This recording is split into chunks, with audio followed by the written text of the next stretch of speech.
ఓం శ్రీ గురుభ్యో నమః. శుక్లాంబరధరం విష్ణుం శశివర్ణం చతుర్భుజం ప్రసన్నవదనం ధ్యాయేత్ సర్వవిఘ్నోపశాంతయే. శాంతాకారం భుజగశయనం పద్మనాభం సురేశం విశ్వాధారం గగనసదృశం మేఘవర్ణం శుభాంగం లక్ష్మీకాంతం కమలనయనం योगिभिर्ध्यानगम्यम् वन्दे विष्णुं भवभयहरं सर्वलोकैकनाथम्. గురుభ్యో నమః. మనం 4 శ్లోకాలకి నామార్థాలని తెలుసుకునే ప్రయత్నం చేసాం. ఇవాళ 5వ శ్లోకం నుండి చూద్దాం. స్వయంభూ శంభురాదిత్య పుష్కరాక్షో మహాస్వనః అనాది నిధనో ధాత విధాత ధాతురుత్తమః. స్వయంభూః శంభుః ఆదిత్యః పుష్కరాక్షః మహాస్వనః అనాది నిధనః ధాత విధాత ధాతురుత్తమః. ఇవి నామాలండి 5వ శ్లోకంలో. స్వయంభూః, స్వయంభూ అంటే మనకి జనరల్ గా కూడా తెలుసు కదా, స్వయంభూ విగ్రహాలని మనం చాలా దేవాలయాల్లో స్వయంభూగా వెలిసిన స్వామి అని చెప్పి పూజిస్తూ ఉంటాం. స్వయంభూ అంటే ఏంటి? స్వయంగా తనకి తానే జరిగినటువంటిది ఏదైనా సరే స్వయంగా జరిగింది కాబట్టి స్వయంభూ, స్వయముగా వెలికి వచ్చినటువంటిది అనేది మనం స్వయంభూ విగ్రహాల గురించి మాట్లాడేటప్పుడు. ఇక్కడ ఆ పరమాత్మ గురించి స్వయంభూ అని చెప్తున్నప్పుడు మనం సంభవ అన్న దానిలో ఒక అర్థం తెలుసుకున్నాం. ఎవరి ప్రమేయం అసలు అంటే ఏ ప్రమేయము ఎటువంటి ఇది లేకుండా ఇచ్ఛానుసారంగా జన్మ తీసుకోవడం అనేది అంటే ఏంటి? ఇప్పుడు మనమందరం ఉన్నాం అనుకోండి, మనం కర్మజన్మల ద్వారా ఈ జీవితాన్ని కొనసాగిస్తున్న వాళ్ళం. మనమన్నీ కూడా కర్మతో కూడుకున్నటువంటి జన్మలు, యోని జన్మలు మనందరివి కూడా. కానీ పరమాత్మ అలా కాదు కదా, ఆయనకి అలాంటి కర్మబంధాలు ఏమి ఉండవు కాబట్టి వాటితో సంబంధం లేకుండా నే అవసరాన్ని బట్టి భక్తుల ఈ కష్టాలను తొలగించటానికి కావచ్చు, రాక్షస సంహారం చేసి లోకానికి శాంతిని ఇవ్వడం కోసం కావచ్చు, పరమాత్మ అవతారం ఎత్తడం అనేది జరుగుతుంది. కాబట్టి ఆ అవతారం ఎత్తేదాన్ని సంభవ అన్న నామంలో మనం తెలుసుకున్నాం, అలా జన్మ తీసుకోవడాన్ని. అలాగే ఇక్కడ కూడా ఏంటంటే స్వయంభూ అన్నప్పుడు కూడా అట్లాగే జన్మ తీసుకోవడం అంటే ఇక్కడ ఏం చెప్తున్నారు అంటే అదే అక్కడేమో అవతారం ఎత్తటం ఏ కర్మబంధాలని అనుసరించి జన్మ తీసుకున్నది కాదు. మనం కృష్ణ పరమాత్ముడిని చూసుకున్నా ఎవరిని చూసుకున్నా కూడా అవతారాలుగా చెప్పుకున్నాం తప్ప స్వామివి వారు మనలాగే మానవ జన్మని మానవ రూపంలో తిరుగుతున్నప్పటికీ మనలాంటి జన్మ కలిగింది కాదు వాళ్ళు. అదంతా కూడా ఒక కారణం చేతను ఇప్పుడు శ్రీరామ జన్మం ఎలా జరిగిందండి? ఈ యజ్ఞం ద్వారా జరిగింది. అలానే శ్రీకృష్ణ జన్మం ఎలా జరిగింది? కారాగారంలో కూడా తల్లి యోని నుండి రాలేదు స్వామి, ఆ పరమాత్మ కూడా, కృష్ణ పరమాత్మ కూడా. కాబట్టి అక్కడ వాళ్ళు వచ్చిన విధానం వేరు. ఈ భూమి మీదకి భగవత్ స్వరూపంగా ఆయా రూపాల్లో వాళ్ళు అక్కడ ఉద్భవించిన విధానం వేరనమాట. సో అలాగే ఇప్పుడు స్వయంభూ అన్నప్పుడు కూడా అలానే ఇచ్ఛానుసారముగా వేరే ఆధారం అవసరం లేకుండా జన్మ తీసుకోగలగడం. అక్కడేమో అవతారం ఎత్తటం అంటే కర్మబంధాలను అనుసరించి కాకుండా అవసరాన్ని బట్టి అవతారం ఎత్తిన దాన్ని సంభవ అన్న నామంలో చెప్పుకుంటే, ఇక్కడ జన్మ తీసుకోవడం అలాగే ఇచ్ఛానుసారంగా ఎవరి ప్రమేయం లేకుండా మనకి సాధారణ ప్రకృతి నియమాలతో సంబంధం లేని విధంగా ఒక జన్మ జరగడానికి ప్రకృతిలో జరగాల్సిన ప్రక్రియ ఏదైతే ఉంటుందో ఆ ద్వారా కాకుండా తన ఇచ్ఛానుసారంగానే జన్మ తీసుకోగలుగుతాడు పరమాత్మ అని చెప్పడం స్వయంభూ అన్న నామంలో చూస్తాం. తర్వాత శంభు, మళ్ళీ ఇది కూడా శివుని నామమే. చూడండి, ఆ పరమేశ్వరుడి నామమే. మనం నిన్న శివహ చూసాం, ఇవాళ శంభు చూసాం. కాబట్టి భగవంతుడే చెప్తున్నాడు వేరు లేదని. శైవం వైష్ణవం అని కొట్టుకోవడం మన అమాయకత్వం అనమాట. ఇప్పుడు దీన్ని బట్టి అర్థమవుతుంది. ఇప్పుడు శైవ నియమాలు, శైవ ఆగమనాలు, విష్ణాగమనాలు లేదంటే వైష్ణవ సంప్రదాయాలు ఉన్నాయి అంటే మనకి మన సనాతన సంప్రదాయంలో ఉన్న స్వేచ్ఛ ఏమిటంటే భగవదారాధనని ఎవరి ఇచ్ఛానుసారముగా వారికి నచ్చిన విధి విధానాలతో వారికి నచ్చిన రూపంలో భగవంతుణ్ణి ఆరాధించే స్వేచ్ఛని ధర్మం మనకి కల్పించింది మన సనాతన ధర్మంలో. వేరే ఇతర మతాలలాగో ఇతర పద్ధతులలాగో మనకి ఎక్కడా కూడా నిబంధనలు లేవు. ఇలానే పరమాత్మని పూజించాలి, ఇలానే పరమాత్మని నివేదించాలను ఇలాంటివి ఎక్కడ కూడా నియమాలు లేవు. అందువల్లనే మనకి ఇంతమంది దేవతా స్వరూపాలలో కూడా ఆ పరమాత్మని మనం ఆరాధించగలుగుతున్నాం. అందులో ఎవరికి నచ్చిన విధానాన్ని వాళ్ళు అనుసరిస్తూ పరమాత్మని ఆరాధించడం అనేది జరుగుతుంది, పరతత్వాన్ని ఆరాధించడం అనేది జరుగుతుంది. మళ్ళీ అందులో వీళ్ళు మాత్రమే నిజమైన దైవం అని, వాళ్ళు కాదని, వీళ్లే గొప్పని, వాళ్ళు తక్కువని, ఇలాంటి భేదాలు, వ్యత్యాసాలు, హెచ్చుతగ్గులు చూపించే అలవాటు మన మనసుల్లో ఎలా వచ్చిందో తెలీదు. అదంతా అంటే పరమాత్ముడే చెప్తున్నాడు అన్ని రూపాల్లో ఉన్నది నేనే అని. మరి అటువంటప్పుడు మరొక రూపాన్ని కూడా ఆ పరమాత్మ స్వరూపమే అని గ్రహించలేనంత అజ్ఞానంలో మనం ఉండి మళ్ళీ దేవుళ్ళకి లేని వాళ్ళ మధ్య లేని పొరపచ్చాలను కూడా మనమే సృష్టించి ఒక రకమైనటువంటి వాతావరణాన్ని మనమే సృష్టిస్తున్నాం. తెలియకుండానే ఇటువంటి గొడవలన్నిటికీ మనమే కారణం అవుతున్నాం. మనకు అనిపించవచ్చు మనం ఏం చేశామని, కానీ ఇటువంటి వ్యత్యాసం ఎప్పుడైతే మన మనసులో మొలకెత్తుతుందో, భేదం చూపించటం, ఎక్కువ తక్కువలు ఆలోచించటం, ఆటోమేటిక్ గా అవే బీజాలు అవుతాయి ఇలాంటి సమస్యలన్నీ పెరిగి పెద్దవడం కోసం. కాబట్టి ఎవరు ఏ సంప్రదాయంలో ఆరాధించినా భగవంతుణ్ణే ఆరాధిస్తున్నారు. పరమాత్మ ఒక్కడే.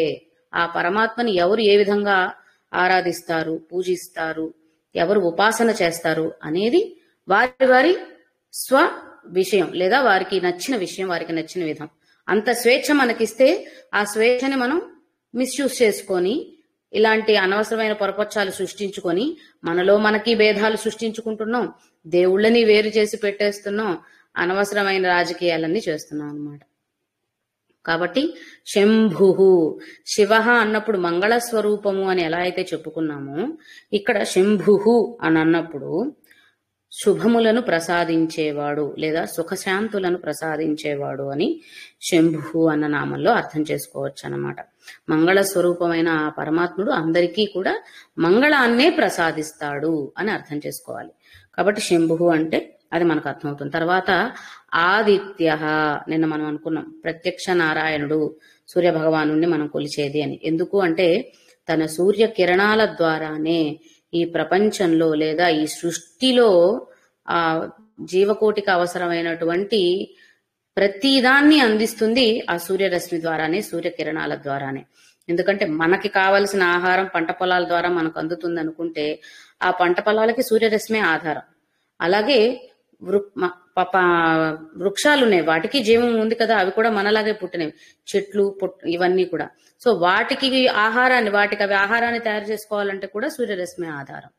ఇలా అంటే మన నిత్య మనుగడకి సూర్య తేజస్సు ఎంతో అవసరం పడుతుంది. కాబట్టి ఆ సూర్య భగవానుణ్ణి మనం భగవత్ స్వరూపంగా భావిస్తాము అన్న ఉద్దేశంతో ఒక భావాన్ని మనం తీసుకోవచ్చు ఆదిత్య అన్నప్పుడు. ఇంకొక అర్థం ఏం చెప్తున్నారంటేనండి, వామనుడు అదితికి పుట్టాడంటండి. అదితికి పుట్టిన వామనుడిని కూడా మనం భగవద్ అవతారంగా భావిస్తాం కాబట్టి, అలా అదితి తనయుడు కాబట్టి ఆదిత్య అన్న నామం. అంటే స్వామి దశావతారాల్లో వామన అవతారం కూడా ఒకటి చెప్పుకుంటాం కాబట్టి ఆ అవతారం ఎత్తింది కూడా అదితి ద్వారా కాబట్టి ఆవిడ తనయుడుగా ఆదిత్య అన్న నామం ఇవ్వడం కూడా జరుగుతుందంట. అలాగే అదితికి 12 సూర్యులు ఉన్నారటండి పుత్రులుగా. వారిలో ఒకరు విష్ణువట. ఆయనే వాళ్ళ మిగిలిన 11 మందికి కూడా నాయకత్వం వహిస్తాడట. అంటే వాళ్ళందరికంటే కూడా ఉన్నతుడు అన్నమాట విష్ణు ఆదిత్య. అంటే ఆదిత్య స్వరూపాల్లో ఉన్న విష్ణువు. మనం మామూలుగా చెప్పుకుంటున్న విష్ణువు వేరు, ఆదిత్య స్వరూపాల్లో ఉన్న విష్ణువు వేరు. 12 ఆదిత్యులలో ఉన్న ఒక విష్ణువు మిగిలిన 11 మందికి కూడా నాయకత్వం వహించి వాళ్ళని నడిపిస్తూ ఉంటాడట. అదితి సంతానం అట వీళ్ళంతా. ఆ రూపంలో కూడా ఇక్కడ అంటే అదితి సంతానముగా ఉన్న పరమాత్మను ఆదిత్య అని సంబోధిస్తున్నాం అన్నమాట. అలాగే మనం చెప్పుకున్నట్టు సూర్య భగవాను కూడా, ఎందుకంటే మనకి పరమాత్మ ఉన్నాడా లేదా అని ప్రశ్నిస్తే ఈయననే పరమాత్మగా భావిస్తే ఆయన ద్వారా అంటే సూర్య భగవానుడి ద్వారా సృష్టి ఎలా నడుస్తుంది, మన జీవన మనుగడ ఎలా సాగుతుంది అనేది ఒక పెద్ద నిదర్శనంగా నిలుస్తుంది. కాబట్టి మనం సూర్య భగవానుని కూడా పరమాత్మ స్వరూపంగానే స్వీకరించాలి. తన కిరణాల ద్వారా ఆ స్వామి తేజస్సునే మనం చెప్పుకుంటాం కదా, ఆ స్వామి తేజస్సే మనల్ని కాపాడుతుంది, రక్షగా పోషిస్తుంది అని. అలా అనుకున్నప్పుడు తన కిరణాల ద్వారా ఈ సృష్టినంతా పోషిస్తున్నాడు కాబట్టి, పోషకకర్తగా ఉన్నాడు కాబట్టి సూర్య భగవాను ఇక్కడ పరమాత్మ స్వరూపంగా భావించి మనం ఆదిత్య అన్న నామం ఇవ్వడం జరుగుతుందన్నమాట. ఇలా రకరకాలుగా వివిధ అర్థాలని గ్రహించవచ్చు ఆదిత్య అన్న నామంలో. తర్వాత పుష్కరాక్ష. పుష్కర అంటే పుష్కరిణిలో వికసించేటువంటి తామర పువ్వు. పుష్కరాక్ష అటువంటి కలువల వంటి కన్నులు కలవాడు అని చెప్పుకోవచ్చు. పుష్కరాక్ష అన్నప్పుడు కలువల వంటి కన్నులు కలవాడు అంటే తన విశాలమైన నేత్రాలతో తన చల్లని కరుణని ఈ సృష్టంతా కురిపిస్తూ కాపాడుతూ ఉన్న పరమాత్మ అని అర్థం. తర్వాత మహాస్వనః. మహాస్వనః సారీ మనకి వేదాలు వేద మంత్రాల గురించి చెప్పుకునేటప్పుడు నాదస్వరూపంగా చెప్పుకుంటాం, అవును కదా. ఎందుకు రుక్కులు యజస్సులు కొన్ని వేద పఠనం చేసే వాళ్ళవి వింటున్నప్పుడు కూడా ఒక రకమైన స్వరంలోనే వారు ఒకే స్వరంలో రుక్కులు లేదా యజస్సులు అవి చెప్పడం, యజస్సు మంత్రాలు చెప్పడం చాలా సార్లు వింటూ ఉంటాం. అంటే వాటికి ఉన్న నియమావళి ప్రకారం అవి అలానే పఠించాలి, స్తుతించాలి. కాబట్టి ఆ విధానంలో అంటే వేదాలన్నీ కూడా నాదమయం, వేదములన్నీ నాదమయం. ఆ నాదం ఎక్కడి నుంచి వచ్చింది? ప్రణవనాదం నుంచి వేదములు ఉద్భవించాయని చెప్పుకుంటాం. ఆ ప్రణవనాదం ఓంకార స్వరూపమే పరమాత్మ రూపం కాబట్టి ఇక్కడ ఆయనని వేద రూపుడిగా మహాస్వనః అని చెప్తున్నారు. మహాస్వనః అన్నప్పుడు వేదస్వరూపుడిగా పరమాత్మని సంబోధించటం లేదా నాదస్వరూపముగా. నాదం అంటే పరమాత్మ యొక్క ఉచ్ఛ్వాస నిశ్వాసలే వేదాలు, పురాణేతిహాసాలు, సకల శాస్త్రాలు అటండి. ఎందుకంటే వేదాలు వేదాల నుండి పురాణాలు, తర్వాత ఇతిహాసాలు, ఆ పురాణాల నుండే రకరకాల శాస్త్రాలు ఉద్భవించడం జరిగాయి. కాబట్టి వీటన్నిటికీ మూలం ప్రణవనాదం. ఆ నాద స్వరూపం స్వామి యొక్క నిశ్వాసట.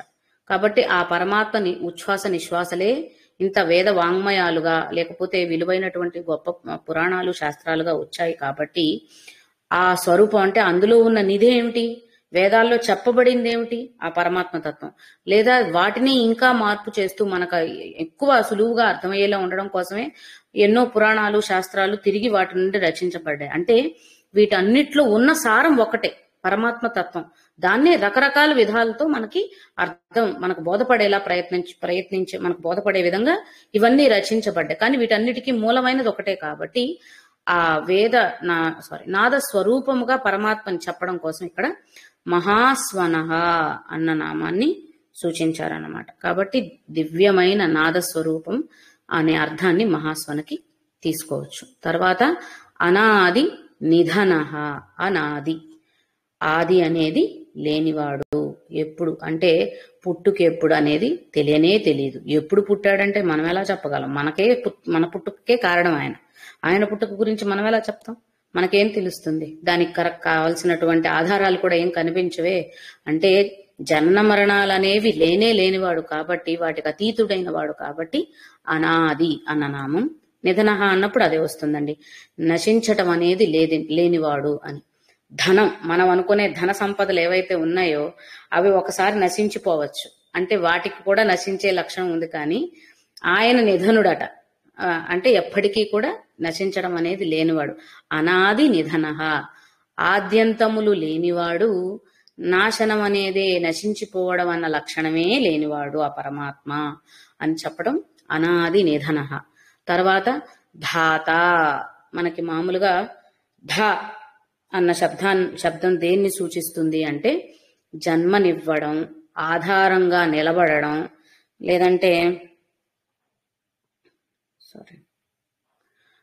కాపాడుతూ ఉండడం, అంటే ధరించి ఉండడం, ఆధారభూయిష్టంగా ఉండడం, జన్మనివ్వడం, ఇట్లాంటి అర్థాలన్నీ కూడా ధ శబ్దంలో వస్తాయట. కాబట్టి ఆ పరమాత్మని ధాత అనడంలో మనకి ధాత్రి, ధరిత్రి, భూమికి ఉన్న మరొక నామం కదండి. ధరిత్రి అన్న ధాత్రి అన్న భూమికి ఉన్న పర్యాయ పదాలు.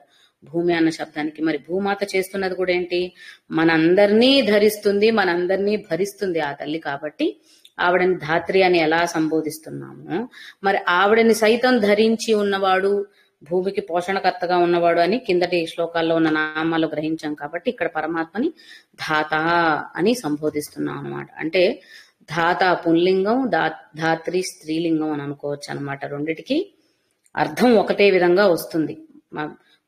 పరమాత్ముడిగా చూస్తున్నామా, పరతత్వంగా చూస్తున్నామా, శక్తి స్వరూపంగా చూస్తున్నామా అన్న దాన్ని బట్టి స్త్రీలింగ శబ్దం, పుల్లింగ శబ్దం తీసుకుంటాం. అది ధాత. అలాగే జన్మనిచ్చేవాడు అని అన్నాం కాబట్టి బ్రహ్మస్వరూపాన్ని కూడా ధాత అని చెప్పడం జరుగుతుందండి. ఎందుకంటే బ్రహ్మగారికి విధించబడినటువంటి పని ఏంటి? ఆయనకి నిర్దేశించబడినటువంటి కార్యం సృష్టి చేయడమే కదా. అంటే ఆయనే కదా సృష్టినంతా తయారు చేస్తున్నాడు, అంటే ఆయనే అంతటికీ జన్మని ఇస్తున్నాడు. కాబట్టి బ్రహ్మగారిని కూడా ధాత అని సంబోధించడం జరుగుతుందట. కాబట్టి ఆ బ్రహ్మగారిగా కూడా ఉన్నది పరమాత్మే. పరమాత్మ స్వరూపమే, పరమాత్మ తేజస్సే బ్రహ్మ విష్ణు మహేశ్వరులుగా వచ్చి వారికి నియమించబడినటువంటి కార్యాలను, సృష్టి స్థితి లయలను వారు కొనసాగిస్తున్నారు. కాబట్టి ఇక్కడ బ్రహ్మస్వరూపముగా జన్మనిస్తున్నాడు కాబట్టి పరమాత్మ ధాత అని సంబోధిస్తున్నాం. అలాగే తర్వాత విధాత. ధాత అంటే జన్మనిచ్చేవాడనో ధరించి ఉన్నవాడనో ఏదో చెప్పాం కదా. మరి విధాత అంటే ఎవరైతే జన్మనిచ్చారో, మరి పుట్టుకను కల్పించారో, వారి మనుగడ సాగడానికి కావలసినటువంటి విధి విధానాలను కూడా తయారు చేసి ఏర్పాటు చేసిన వాడు విధాత. జన్మనిచ్చింది ఆయనే. మనకి చెప్తూ ఉంటారు కదా, నారు పోసిన వాడే నీరు పోస్తాడు అని చెప్పేసి. అంటే మన పెద్దవాళ్ళు ఏదో సామెతల్లాగా సృష్టించేసి అప్పుడప్పుడు అవసరాన్ని బట్టి పరిస్థితి ఏమంటారు, అప్పుడు ఉన్న సిచ్యువేషన్ బట్టి దాన్ని వాడేశారని అనుకుంటున్నాం. కానీ ఊరికే ఏదో ఏమంటారు మెట్ట సిద్ధాంతాలని లేకపోతే చాదస్తపు ఇవన్నీ అని అనుకుంటూ ఉంటాం. కానీ నిజం అదే చూడండి. మరి ధాత విధాత మరి అదే నారు పోసిన వాడే నీరు పోసేది అని అంటే కూడా అర్థం అదే కదా. ఆయనే సృష్టి చేశాడు, పుట్టించిన వాడే మన బాగోగులు కూడా చూసుకుంటాడు అని చెప్పేది అంత తేలిగ్గా చెప్పేసరికి మనకు అర్థం కాలేదన్నమాట. అందులో ఉన్నటువంటి ఇది లోతైన అర్థం. నిజం కూడా అదే. విధాత ఈ జీవనాన్ని కొనసాగించటానికి సృష్టి ఏదైతే చేయబడిందో ఆ సృష్టి అంతా సక్రమంగా తమ తమ కార్యనిర్వహణ చేసుకోవడానికి కావలసినటువంటి నియమావళి, విధి విధానాలని సమకూర్చింది కూడా తానే. ఇది ఎవరో చెప్పి ఎవరో చేస్తే మనం ఫాలో అవ్వట్లేదు అనమాట. పరమాత్మ ద్వారానే నిర్దేశించబడినవి అవే మనం ఆచరిస్తున్నాం. అలాంటి జీవన విధానాన్ని కొనసాగిస్తున్నాం. మరి అంతే కదా. సూర్య భగవానుడికి ఎవరు చెప్పారు ఈ దిక్కునే ఉదయించాలని, ఈ దిక్కును అస్తమించాలని, లేదా ఈ సమయానికి ఉదయించాలని, ఈ సమయానికి అస్తమించాలని సూర్య భగవానుడికి ఎవరు చెప్పారు? చంద్రుడికి ఎవరు చెప్పారు? వర్ష ఋతువు మేఘాలకు ఎవరు చెప్పారు వాని ఇప్పుడు కురిపించాలని? లేదంటే ఒక ఋతువు నుంచి ఇంకొక ఋతువు చక్రంలోకి కాలానుగుణంగా మారాలి అన్నప్పుడు వాళ్ళకి ఎవరు నేర్పించారు, ఎవరు చేశారు? ఇవన్నీ కూడా భగవంతునిచే తయారు చేయబడిన నియమావళి కాబట్టే దానికి తగ్గట్టుగా కాలచక్రం నడుస్తూ వెళుతుంది. అందువల్ల సృష్టి చేసిన వాడే సృష్టి నియమాలను కూడా ఏర్పరిచాడు ఆ సృష్టి సక్రమంగా జరగడం కోసం. ఇది విధాత అన్న నామంలో అర్థం చేసుకోవాల్సింది. తర్వాత ధాతురుత్తమ. ఇందాక ధాత అంటే బ్రహ్మస్వరూపంగా కూడా అర్థం చేసుకున్నాం కదా. కాబట్టి ఈ నామం నుండి సాధారణమైన అర్థం అని గ్రహించినట్లయితే ధాతురుత్తమ, ధాత బ్రహ్మ అనుకుంటే ఆ బ్రహ్మ కంటే కూడా ఉన్నతమైన వాడు పరమాత్మ. ఇందాక మనం చెప్పుకున్నాం కదా, బ్రహ్మ విష్ణు మహేశ్వరులను కూడా సృష్టించింది పరమాత్మే. కాబట్టి వాళ్ళకంటే అగ్రస్థానమే ఉంటుంది ఆయనది. కాబట్టి ధాతురుత్తమ అన్నప్పుడు అలా ఒక అర్థాన్ని మనం గ్రహించవచ్చు. బ్రహ్మగారి కంటే కూడా ఉన్నతమైన స్థితి ఏదైతే ఉందో అది పరమాత్మ అని. ఇంకొకటి ఎలా చెప్పచ్చు అంటే, సృష్టి అంతా ఆయనే చేశాడు అని అన్నప్పుడు ఈ సృష్టిలో దొరికేటువంటి ధాతువులు ఏవైతే ఉన్నాయో అందులోకి కూడా గొప్పదైన ధాతు స్వరూపం ఆ పరమాత్మ అని చెప్తున్నారు.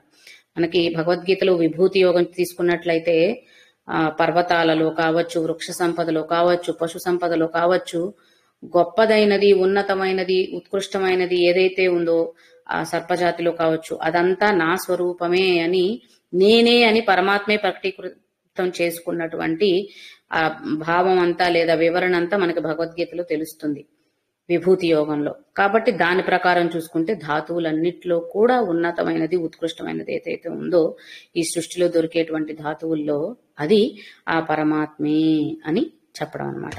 తర్వాత అప్రమేయో హృషీకేశ పద్మనాభో మర ప్రభు విశ్వకర్మ మనుస్త్వష్ట స్థవిష్ఠస్థవిరో ధ్రువః అప్రమేయః హృషీకేశః పద్మనాభః అమరప్రభుః. పద్మనాభః అవగ్రహం అంటే లుప్తంగా ఆకారం ఉంటుందని అనుకున్నాం కదా.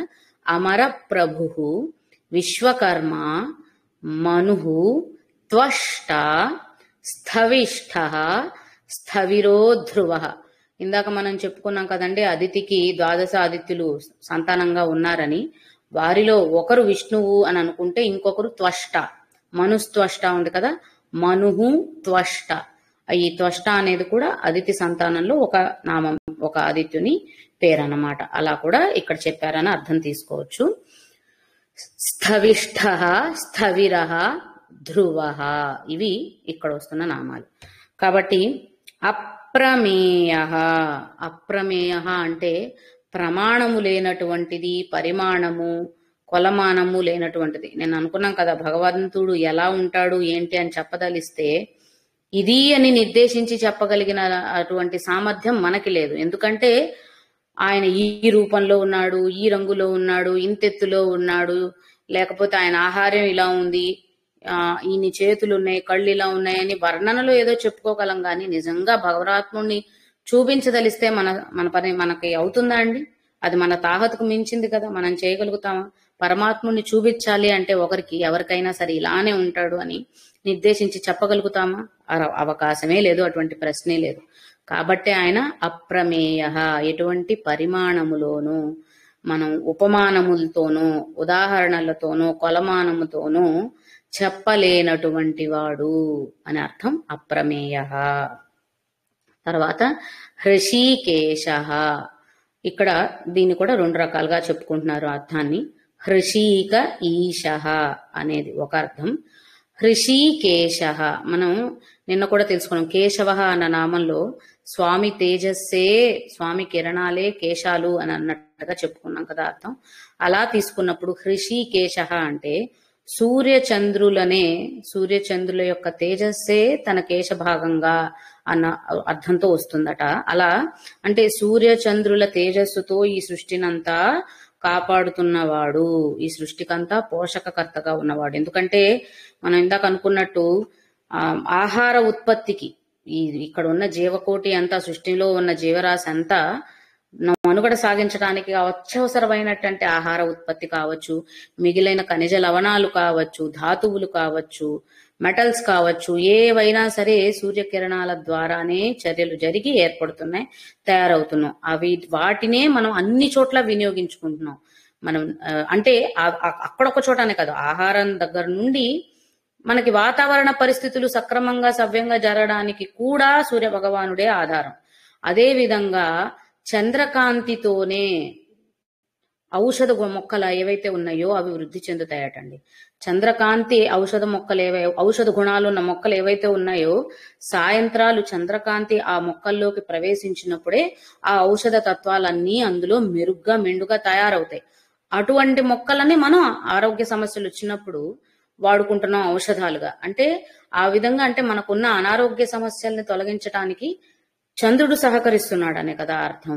కాబట్టి అంటే ఒకప్పుడు ఆయుర్వేద వైద్య విధానాలే అందుబాటులో ఉన్నప్పుడు ప్రతి చెట్టు ఆకు, ప్రతి చెట్టు పసరు, ప్రతి కాయ ఇదవ్వచ్చు, ఏదో ఒక విధంగా మనకి ఆరోగ్యాన్ని ఇచ్చే విధానం లేదా అనారోగ్య సమస్యల్ని తొలగించడంలో వినియోగించుకోవడం జరిగిందన్నది అందరికీ తెలిసిన విషయమే. కాబట్టి అటువంటి ఔషధ గుణాలన్నీ మెండుగా పుష్టిగా అందులో వృద్ధి చెందాలి అంటే చంద్రకాంతి వాటి మీద పడినప్పుడే అది సాధ్యపడుతుంది అనమాట. అలా సూర్యచంద్రుల రూపంలో తన కాంతి కిరణాలనే కేశాలని ప్రసరింపచేసి ఈ సృష్టినంతా పోషిస్తున్నవాడు కాబట్టి హృషీకేశ అని ఒక అర్థంలో చెప్పుకోవచ్చట. మనం ఇంకొక అర్థం ఏమన్నాం, హృషీక ఈశ. హృషీకములు అంటే ఇంద్రియములు అని అంటారట. హృషీకములు అంటే ఇంద్రియములు, ఈశ అంటే వాటికి కూడా నాయకుడు. మరి ఇంద్రియాలతోనే కదా భగవంతుణ్ణి తెలుసుకోవాలన్నా భగవంతుణ్ణి వ్యతిరేకించాలన్నా ఇంద్రియాలే. ఆ ఇంద్రియాల అధీనంలోనే మనం ఉన్నాం. వాటిని మన అధీనంలో ఉంచుకుంటే పరమాత్మను పొందేవాళ్ళం. వాటి అధీనంలో మనం ఉన్నాం కాబట్టి అజ్ఞానంలో ఉన్నాం అన్నమాట. కాబట్టి ఆ ఇంద్రియాలన్నింటికీ కూడా అధిపతి ఆయనే. అంటే మనం అజ్ఞానంలోకి వెళ్ళిపోతున్నా కూడా కారణం ఆయనే. కాబట్టి అజ్ఞానంలోకి పోనివ్వవాకయ్యా, జ్ఞానభిక్ష కలిగించు, దాని ద్వారానే నిన్ను మేము చూడగలుగుతాం, తెలుసుకోగలుగుతామని కూడా ఆ పరమాత్మను మనం ప్రార్థించాలన్నమాట. అంటే ఆయన మనం పరీక్షించడానికి మన అజ్ఞానాన్ని పెంపొందించే చేష్టలు చర్యలు ఎక్కువగా చేస్తున్నా వాటి నుంచి మనం మేల్కొని అరే ఇది ఎటువైపు తీసుకెళ్తుంది, దారి మారిపోతున్నాం కదా అని మనకు మనం రియలైజ్ అవ్వాలి. కానీ మన దౌర్భాగ్యం ఏంటంటే మనం ఎప్పటికీ రియలైజ్ అవ్వం. ఆ అజ్ఞానమే నిజం అనుకొని అందులోనే ఆ భ్రమలోనే బ్రతికేస్తున్నాం అనమాట. అది వేరే విషయం. ఇది హృషీకేశ, హృషీక ఈశ, హృషికేశ, 2 రకాలుగా అర్థాలు తెలుసుకోవచ్చు. తర్వాత పద్మనాభ, నాభియందు లేదా తమ నాభి నుండి పద్మమును ఉద్భవించిన వాడు, అక్కడ నుండే బ్రహ్మ యొక్క జననం జరిగింది కూడా. కాబట్టి నాభియందు పద్మమును కలిగి ఉన్నవాడు అన్న అర్థంలో మనకి పద్మనాభ అన్న శబ్దం వచ్చేస్తుంది. దీనికి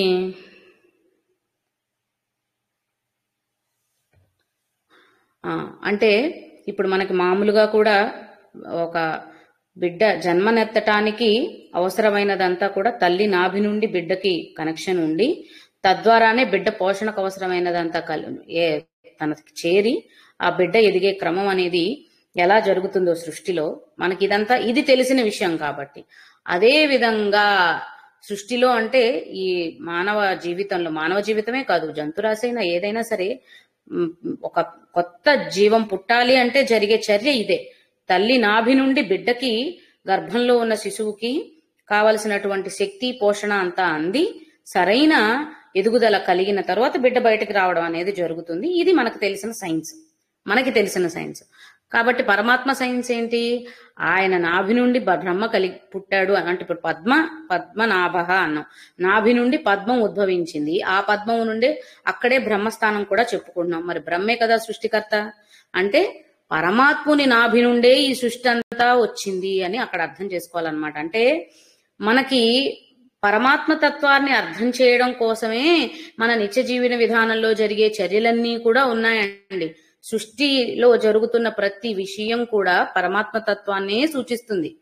మరి తల్లి నుండి బిడ్డ ఎలాగైతే పోషణ తీసుకొని ఆరోగ్యం ఎదిగి బయటికి వచ్చిందో అదే విధంగా మనమంతా కూడా పరమాత్ముని నాభియందు సృష్టి జరగబడి, అంటే బ్రహ్మ యొక్క పుట్టుక జరిగి బ్రహ్మగారిది, అక్కడ నుండి మనం సృష్టించబడ్డాం. అంటే ఇక్కడ ఏం జరుగుతుందో బాహ్యంలో ప్రాపంచిక విషయంలో ఏం జరుగుతుందో అదే పరమాత్మ తత్వం కూడా ఉంది. కానీ ఇక్కడికి మనం పరిమితమై అదే కదా పరమాత్మ లక్షణం కూడా, పరమాత్మ స్వభావం కూడా అదే అన్నది గ్రహించలేకపోతున్నాం అన్నమాట. అది పద్మనాభ అన్న దానిలో మనం అర్థం చేసుకోగలిగినది. తర్వాత అమర ప్రభు, అమరులు అంటే ఎవరు? దేవతలు కదండి. కాబట్టి దేవతలకు నాయకుడు కాబట్టి అమర ప్రభు అని చెప్పేసి కూడా ఆయన్ని సంబోధిస్తున్నారు అన్నమాట. తర్వాత విశ్వకర్మ, ఇప్పుడు ఈ విశ్వము లేదా సృష్టి అంతా ఏర్పడిందంటే వారి లేదా వాటి కర్మలను అనుసరించి, ప్రారబ్ధాలను అనుసరించి సృష్టి జరగబడింది. కాబట్టి ఇదంతా కూడా ఎవరు చూపించారు?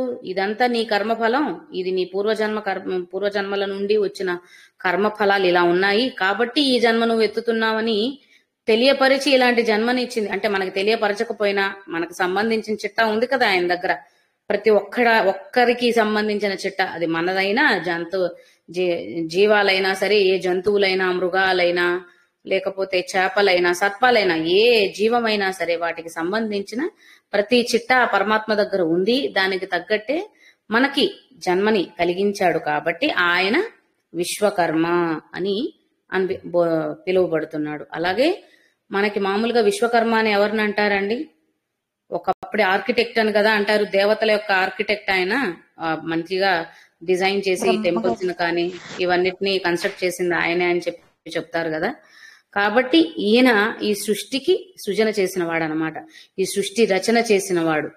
మనుషులు ఇలా ఉండాలనో, జంతువులు ఈ రంగులో ఉండాలనో, చెట్లు ఇన్ని రకాలుగా చెట్టు కొమ్మలు ఇలా ఉండాలనో, ఆ పండ్లు ఇలా రావాలనో, అవి పక్వానికి వచ్చాక రంగు ఇలా మారాలనో, వాటి విత్తనం ఇలా ఉండాలనో, ఏది తీసుకున్నా సరే అవన్నీ సృజన చేసింది ఎవరు, రచన చేసింది అంటే పరమాత్మ. కాబట్టి ఆయన విశ్వకర్మ అని పిలువబడుతున్నాడు. అంటే మన కర్మల అనుసరించి మనకి జన్మనివ్వడం అనే ఒక విధానాన్ని తయారు చేసింది ఆయనే. అలాగే తద్వారా ఎటువంటి జన్మ కలగాలి ఎలా అంటే 2 రకాలుగాను అలా వచ్చింది, జన్మను అలా డిజైన్ చేసింది ఆయనే. అలాగే ఈ విశ్వాన్ని డిజైన్ చేసింది కూడా ఆయనే అని అర్థం చేసుకోవాలన్నమాట. తర్వాత మనుహు అనేది మరొక నామం. మనుహు అంటే మననము చేయడం ద్వారానే మనకి ప్రసన్నుడై మనల్ని కరుణించేవాడు, మనకి వరాలను నొసగేవాడు అనే అర్థంలో మనుహు అనే అర్థాన్ని మనం అనే భావాన్ని గ్రహణకు తీసుకోవచ్చు అనమాట. అంటే అలాగే ఇప్పుడు మనం సృష్టి గురించి మాట్లాడడం కాబట్టి ఒకటి మనం మననం చేసినంతనే అంటే మానసికంగా ఆరాధించినంతనే కూడా మనల్ని ఉద్ధరించేవాడు అన్న ఒక అర్థంలో తీసుకోవచ్చు.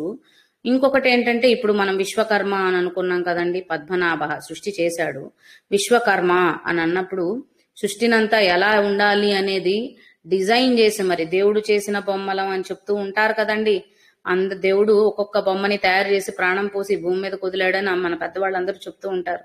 చూడండి అది ఎంత నిజమైన మాట. అది అబద్ధం, వాళ్ళు ఏదో అలా చెప్పారు, సైన్స్ లో అలా లేదు. ఈ XY క్రోమోజోములు కలిస్తే జన్మ వస్తుంది, స్త్రీనా పురుషుడా అనేది ఇవన్నీ సైన్స్ చెప్తున్నారు కదా. మరి ఆ XY క్రోమోజోములు ఎక్కడి నుంచి పుట్టాయండి? XY క్రోమోజోముల వల్లే ఇది వస్తుంది అని అనుకుంటే ఆ XY క్రోమోజోములు ఎక్కడి నుంచి వచ్చాయి, ఎవరి ద్వారా వచ్చాయి, అవి ఎంత పాళ్లల్లో కలిస్తే ఒక కొత్త పుట్టుక అనేది తయారవుతుంది, ఇవన్నీ ఎవరు చెప్పారు? అది కూడా సైన్సే. మరి ఆ సైన్సే కదా భగవంతుడు. ఆ సైన్స్ కు మించి ఉన్నాడు కాబట్టి పరమాత్మ ఈ సైన్స్ జరుగుతుంది.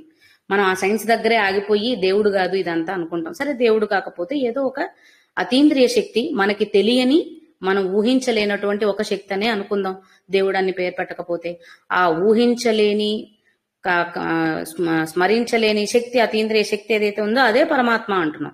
ఆ పరమాత్మ చేసిందే ఇదంతా సృష్టి అనే ఇందులో కూడా మనకి చెప్తుంది. కాబట్టి సైన్స్ ఏం చెప్పిందో ఆ సైన్స్ గురించే ఇక్కడ కూడా చెప్పారు. అంతకు మించి కొత్త విశేషం ఏమీ లేదు, కానీ మనమే అర్థం చేసుకోలేదన్నమాట. అందువల్ల ఇక్కడ కూడా అదే చెప్తున్నాం. సంకల్పము చేతనే ఆయన సంకల్పించుకున్నాడు కాబట్టి సృష్టి జరిగింది అని అనుకున్నాం కదా. సో కాబట్టి మనం మానసికంగా తలచినంతనే మనల్ని ఎలా ఉద్ధరించాడో ఆయన అనుకోగానే, ఆయనకు ఆలోచన కలగగానే ఇంత అందమైన సృష్టిని రచించి దాన్ని సృష్టిని తయారు చేసి ఏర్పరిచిన వాడు కాబట్టి మనుహు అంటే తన మననము చేతనే తను అనుకున్నంతనే ఇదంతా చేయగలిగాడు కాబట్టి ఆ స్వామిని మనుహు అని అంటున్నారు అనమాట. తరువాత త్వష్ట, ఇందాక ఒకటి మామూలుగా చెప్పుకున్నాం. ఇంకొకటి ఏం చెప్తున్నారంటే మరి సృష్టిని ఎంత చక్కగా రచన చేశాడు అని అనుకున్నాం కాబట్టి త్వష్ట అంటే శిల్పటండి, శిల్పి అంట. మనం ఇందాకే అనుకున్నాం కదా బొమ్మల్ని తయారు చేస్తాడు, మట్టి బొమ్మల్ని తయారు చేస్తాడని.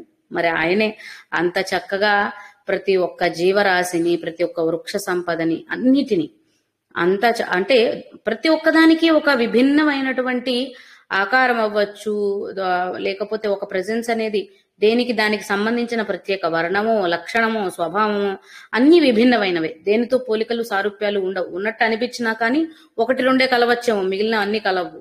ఇంత విభిన్నమైనటువంటి సృష్టిని చెక్కిన శిల్పట పరమాత్మ. అందుకని ఆయన్ని త్వష్ట అని అంటున్నారట. కాబట్టి త్వష్ట అంటే శిల్పి అన్న అర్థంలో పరమాత్ముడు చెక్కిన ఏమంటారు బొమ్మరిల్లో పొదరిల్లో ఈ సృష్టి అంతా అని అనుకుంటే అది ఆయన తయారు చేసింది, ఆయన చెక్కినది. అందువల్ల ఆయన్ని ఇక్కడ శిల్పిగా అని చెప్తున్నారు అనమాట. అదే విధంగా ఇంకొక అర్థం ఎలా చెప్తున్నారంటే ఎంత చక్కగా అందంగా చెక్కి ఈ సృష్టినంతా తయారు చేశాడో అంతే చక్కగా అందంగా సృష్టినంతా తనలోకి లయం చేసుకోగలిగాడు. అంటే విశ్వవ్యాప్తమైన అనంతమైనటువంటి సృష్టి ఇది ఇక్కడతో ఒక ఊరితోనో ఒక భూగోళంతోనో ఒక గ్రహంతోనో అంత ఆగిపోలేదు కదా. మనకి తెలిసిన సైన్స్ లో మనం తెలుసుకుంటున్న గ్రహాలు నక్షత్రాల సంపద కొంతవరకే, అంతకు మించి ఉంది భగవంతుడి సృష్టి. అది మనకు అంతుపట్టనదనమాట. కాబట్టి అంతటి విశాలమైన సృష్టినంతా కూడా ప్రళయకాలంలో మళ్ళీ తనలోనే ఇముడ్చుకుంటున్నాడు. అంటే ఎంత చక్కగా చెక్కి ఇంత విశాలమైన సృష్టిని తయారు చేశాడో అంతే చక్కగా మళ్ళీ అంటే మనకిప్పుడు ఒక పజిల్ గేమ్స్ కన్స్ట్రక్షన్ పిల్లల బొమ్మలు ఉంటాయి చూడండి, ఉండేవి చిన్న చిన్న పార్ట్స్, వాటిని చక్కగా పేర్చి ఒక పద్ధతిలో ఒక క్రమమైన పద్ధతిలో పేర్చి అమరుస్తే ఒక షేప్ ఒక ప్యాటర్న్ వస్తుంది, ఏర్పడింది. అంటే అంత చక్కగా డిజైన్ చేయగలిగిన పిల్లాడే వాడికి కాసేపు చూసిన తర్వాత బోర్ కొట్టింది అనుకోండి, మొత్తం అన్ని తీసేసి ముక్కలు ముక్కలు చేసేసి మళ్ళీ అదే బ్యాగ్ లో పట్టేస్తాడు కదా. అదే అన్నమాట పరమాత్మ కూడా. ఆయనే చక్కగా అన్నిటినీ అమర్చి పేర్చి ఇంత సృష్టిని తయారు చేశాడు. మళ్ళీ ప్రళయకాలంలో ఇదంతా నశించిపోకుండా, అంటే ఆయన తయారు చేసిన బొమ్మలం కదా, ఇవి పాడైపోకుండా ప్రళయకాలంలో మళ్ళీ అన్నిటినీ సర్ది పెట్టేసి తనలోనే ఇమిచ్చి దాచిపెట్టేసుకుంటాడంట. మళ్ళీ సృష్టి చేయాల్సి వచ్చినప్పుడు మళ్ళీ బయటకు తీసి, అంటే ఆయన దాచిపెట్టేటప్పుడే మన చిట్టాలు కూడా వాటితో పాటు డీటెయిల్స్ మిస్ అయితే మళ్ళీ ఆర్డర్ ప్యాటర్న్ మారిపోతాయి కదండి. ఈ పీస్ ఇక్కడే రావాలి, ఈ పార్ట్ ఇక్కడే ఫిక్స్ అవ్వాలి, అది అటు ఇటు అయిందంటే మొత్తం మారిపోతుంది. కాబట్టి ఆయన ఎప్పుడైతే మొత్తం అన్నిటిని మడత పెట్టి బ్యాగ్ లో పెట్టేస్తున్నాడో అప్పుడే మన చిట్టాలన్నీ కూడా వాటితో పాటు నీట్ గా డీటెయిల్స్ తో సహా పెట్టేసుకుంటాడు అనమాట. తిరిగి పునఃసృష్టి చేసేటప్పుడు మళ్ళీ దానికి తగ్గట్టుగా మన కర్మలన్నిటినీ మనకి అనుసంధానం చేసేసి మనల్ని వదులుతాడు ఈ సృష్టిలోకి పరమాత్మ. కాబట్టి త్వష్ట అని చెప్పుకుంటున్నాం. అలాగే స్థవిష్ట అన్నప్పుడు ఇప్పుడు ఇందాకే మనం చెప్పుకున్నాం. మరి ఇంతటి విశాలమైన సృష్టి, అంత సృష్టిని కూడా తనలో ఇముడ్చుకుంటున్నాడంటే అంతకంటే పెద్దవాడు గొప్పవాడు అవ్వబట్టే కదా. అంటే పెద్దవాడు అంటే ఆహార్యంలోనే చూపించక్కర్లా. కృష్ణ పరమాత్ముడు బాలుడుగా ఉన్నప్పుడే తనలో భూగోళాన్ని చూపించేశాడు. అంటే ఇంతటి భూమండలాన్ని కూడా తనలో ఇముడ్చుకోగలిగినటువంటి బృహద్రూపము పరమాత్మది అని చెప్పటం స్థవిష్ట. బృహద్రూపము అంటే మనం చూడలేనంత రూపమే అవ్వాల్సిన అవసరం లేదు. ఎందుకంటే భూమిని భూగోళాన్ని చిన్నది చేసి ఆయనలో ఇముడ్చుకున్నాడు. ఆయన బృహద్రూపిగానే ఉన్నాడా, బాలుడిగా ఉన్నాడా అంటే అక్కడ ఎలా ఉన్నా సరే దాన్ని తనలో ఇముడ్చుకోగలడు. అంటే అక్కడ ఏమంటారు, మనం చెప్పుకునేటువంటి సైజులు ఇంపార్టెంట్ కాదనమాట. ఇప్పుడు స్వామి విశ్వరూపంలో చూపించిన సృష్టినే తనతో పాటు చూపించాడు. కర్త కర్మ క్రియ నేనే, అన్ని నాలోనే ఉన్నాయి చూడు అనే విశ్వరూపాన్ని చూపించాడు. అది బృహద్రూపం. కానీ బాలుడిగా ఉన్నప్పుడు భూగోళాన్ని మొత్తం అన్ని గ్రహాలని అన్నిటినీ కూడా తనలో చూపించేశాడు కదా తన నోట్లోనే. మరి అప్పుడు ఆయన రూపం చాలా చిన్నది కదా ఆకారంలో. అంత ఆకారం చిన్నదైనా కూడా మళ్ళీ అందులో మొత్తం అంతా లోకాలన్నింటినీ కూడా చూపించగలిగాడు. ఆయన ఎంత సృష్టి ఉందో అంత సృష్టిని బాలుడి రూపంలోనూ చూపించగలిగాడు, విశ్వరూపంలోనూ చూపించగలిగాడు. అంటే పరమాత్మ రూపానికి నిర్దేశించి ఇలా ఉన్నప్పుడు మాత్రమే ఇది సాధ్యపడుతుంది, ఇంత రూపంలో అసాధ్యం అవుతుంది అన్నది లేదు. ఆయన ఏ రూపంలో ఎలా ఉన్నా తన సృష్టిని మాత్రం తనతోనే కాపాడుకుంటూ తీసుకెళ్తాడు అన్న విషయాన్ని మనం ఇక్కడ అర్థం చేసుకోవచ్చు. కాబట్టి ఈ బ్రహ్మాండాలన్నిటినీ కూడా తనలో ఇముడ్చుకున్నటువంటి బృహద్రూపి పరమాత్మ అని చెప్పేది స్థవిష్ఠ అన్న నామం అన్నమాట. తర్వాత స్థవిరః అనేది తర్వాత నామం. కాబట్టి ఇప్పుడు సృష్టి ఉన్నప్పుడు లేనప్పుడు కూడా పరమాత్మ ఉన్నాడు. ఎందుకంటే ఇంత బ్రహ్మాండాల్ని తనలో ఇముడ్చుకున్నాడు అంటే అన్నిటినీ లయం చేసుకున్నాడు అంటే ఇంకా బయట సృష్టి లేదని కదా అర్థం. మరి ఇదంతా లేకుండా ఇదంతా లయం అయిపోయింది, ఆయనలో కలిసిపోయిందంటే అక్కడ ఉన్నట్టే కదా. ఆయన సృష్టి లేదు కానీ ఆయన ఉన్నాడు. మళ్ళీ తర్వాత కావలసినప్పుడు సృష్టి చేయగలుగుతాడు. అంటే స్థవిరః అన్నప్పుడు ఏమర్థం వస్తుంది, సృష్టికి ముందు తరువాత సృష్టిలోనూ ఉన్నాడు. అంటే ప్రళయకాలంలోనూ పరమాత్మ ఉన్నాడు, సృష్టి జరుగుతున్నప్పుడు పరమాత్మ ఉన్నాడు, సృష్టి అంతా జరగక మునుపు కూడా పరమాత్మ ఉన్నాడు. అది నిత్యమైనది, నిజమైనది. అందువల్ల స్థవిరః, సనాతనుడు, ఎప్పటివాడు ఎక్కడివాడు అని చెప్పలేడు, ఎప్పటికీ ఉన్నవాడు. కాబట్టి సనాతనుడు పరమాత్మ అని చెప్పే నామం స్థవిరః. అంటే ఎప్పుడు. స్థ అనేది స్థిరత్వాన్ని సూచిస్తుందండి. స్థ అనేది స్థిరత్వాన్ని సూచిస్తుంది. నేను చెప్పుకున్నాం కదా, తిష్ట వేసుకొని కూర్చోవడం అన్న అర్థాన్ని స్ఫురించే శబ్దం స్థ. ఎప్పటికీ ఇంకా కదలరు. ఇప్పుడు ఎవరినంటాను తిష్ట వేసి కూర్చున్నారని, ఎవరన్నా ఇంటికి వచ్చి ఎంతకి ఎన్ని గంటలైనా సరే కదలకుండా వెళ్ళిపోకుండా ఉంటే కనుక అరే తిష్టేసి కూర్చున్నాడు రైడ్ కదలట్లేదు అని అంటూ ఉంటాం కదా.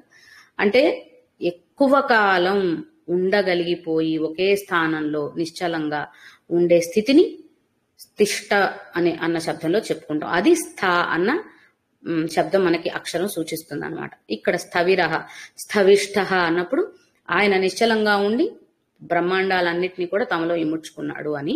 స్థవిరహ అన్నప్పుడు ఏ పరిస్థితుల్లోనూ కూడా ఆయన నిశ్చలంగానే ఉంటాడు అని చెప్పేది. అంటే ఇందాక మనం అనుకున్నట్టు ఆదంత్యాలు లేవు కాబట్టి ముందు ఉన్నాడు, తర్వాత ఉన్నాడు, ఎప్పటికీ ఉంటాడు అని చెప్పే ఆ భావనలు స్థవిరహ. తర్వాత ధ్రువః. ధ్రువః అంటే కాలాతీతుడు అన్న అర్థం అండి. అంటే కాలంతో సంబంధం లేదు. అది ఋతువులు ఏ ఋతువుల్లో ఉన్నాయి, పగలుందా, రేయుందా, ఏ వారంలో ఉందో, లేకపోతే మధ్యాహ్న కాలం, ఉదయకాలమా, లేకపోతే వర్షాకాలమా, ఎండాకాలమా, చలికాలమా, వీటితో ఏం సంబంధం లేనివాడు అనమాట. ధ్రువః అంటే కాలాతీతుడు అని అర్థమైనా తీసుకోవచ్చు, లేదా ఏ కాలాలలో అయినా సరే ఒకేలాగా ఉండేవాడు. కాలం ఏదైనా అవ్వచ్చు, ఆయనలో మార్పు లేదు. ఇప్పుడు మనమే ఉన్నాం అనుకోండి, ఎండాకాలం ఉంటే కాటన్ బట్టలు వేసుకోవాలి, చలికాలం వస్తే ఉలెన్ వేరేసుకుంటాం, వర్షం వస్తే కాపాడుకోవడానికి ఇంకో రకమైన మార్పు. అంటే మన వేషధారణే మారిపోతుంది కాలాన్ని బట్టి. ఇంకా అప్పుడప్పుడు ఉన్న పరిస్థితులను బట్టి మనం కూడా మారిపోతూ ఉంటాం, ఒక్కొక్క సీజన్లో ఒక్కొక్కలాగా. కానీ ఆయన దాంతో సంబంధం లేదు, ఎటువంటి కాలాల్లో అయినా. అంటే అలాగే ఏ యుగాలైనా, కాలము అంటే కేవలం ప్రెసెంట్ లోనే చెప్పుకోవడానికి లేదు కదా, ఎటువంటి కాలములోనైనా కూడా ఆ కాలానికి తగ్గ మార్పులని అంటకుండా ఉండేవాడు అని చెప్పడం ధ్రువః అన్న నామంలో మనం గ్రహించగలిగింది. తర్వాత అగ్రాహ్య శాశ్వత కృష్ణో లోహితాక్ష ప్రతర్దనః ప్రభూతస్త్రిక కుబ్ధామ పవిత్రం మంగళం పరం. అగ్రాహ్యః శాశ్వతః కృష్ణః లోహితాక్షః ప్రతర్దనః ప్రభూతః త్రికకుబ్ధామ. త్రికకుబ్ధామ పవిత్రం మంగళం పరం.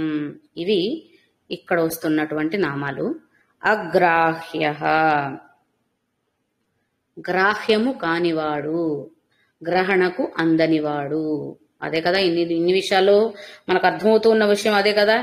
ఇలా ఉన్నాడు, అలా ఉన్నాడని చెప్తున్నారు, వివరణలో అయితే చెప్తున్నారు, కానీ అది మన ఊహకు అందుతుందా? ఇప్పుడు స్థవిష్ట అన్నాం, బ్రహ్మాండాలన్నిటినీ కూడా తనలో ఏమర్చుకోగలిగినటువంటి బృహద్రూపము అన్నప్పుడు అటువంటి బృహద్రూపాన్ని మనం ఊహించగలమా? అసలు మన ఊహకు అందుతుందా? ఆ బృహద్రూపాన్ని ఎక్కడ మొదలు పెట్టాలి, ఎలా ఊహించుకోవాలి, ఎలా మన ఊహల్లో రచన చేసుకోవాలి, అంతే పట్టని విషయం. కాబట్టి అగ్రాహ్యః గ్రహణకు తోచనివాడు, గ్రహణకు అందనివాడు, గ్రహించలేనటువంటి వాడు అని చెప్పే అర్థం అగ్రాహ్యః. శాశ్వతః శాశ్వతమైన వాడు, ఎప్పటికీ ఉండేవాడు అని అదే అర్థాన్ని మళ్ళీ ఇక్కడ కూడా మనం తీసుకోవచ్చు, శాశ్వతః. తర్వాత కృష్ణః. కృష్ణ అంటే ఆ కృష్ణ పరమాత్మ స్వరూపంగా తీసుకోవచ్చు.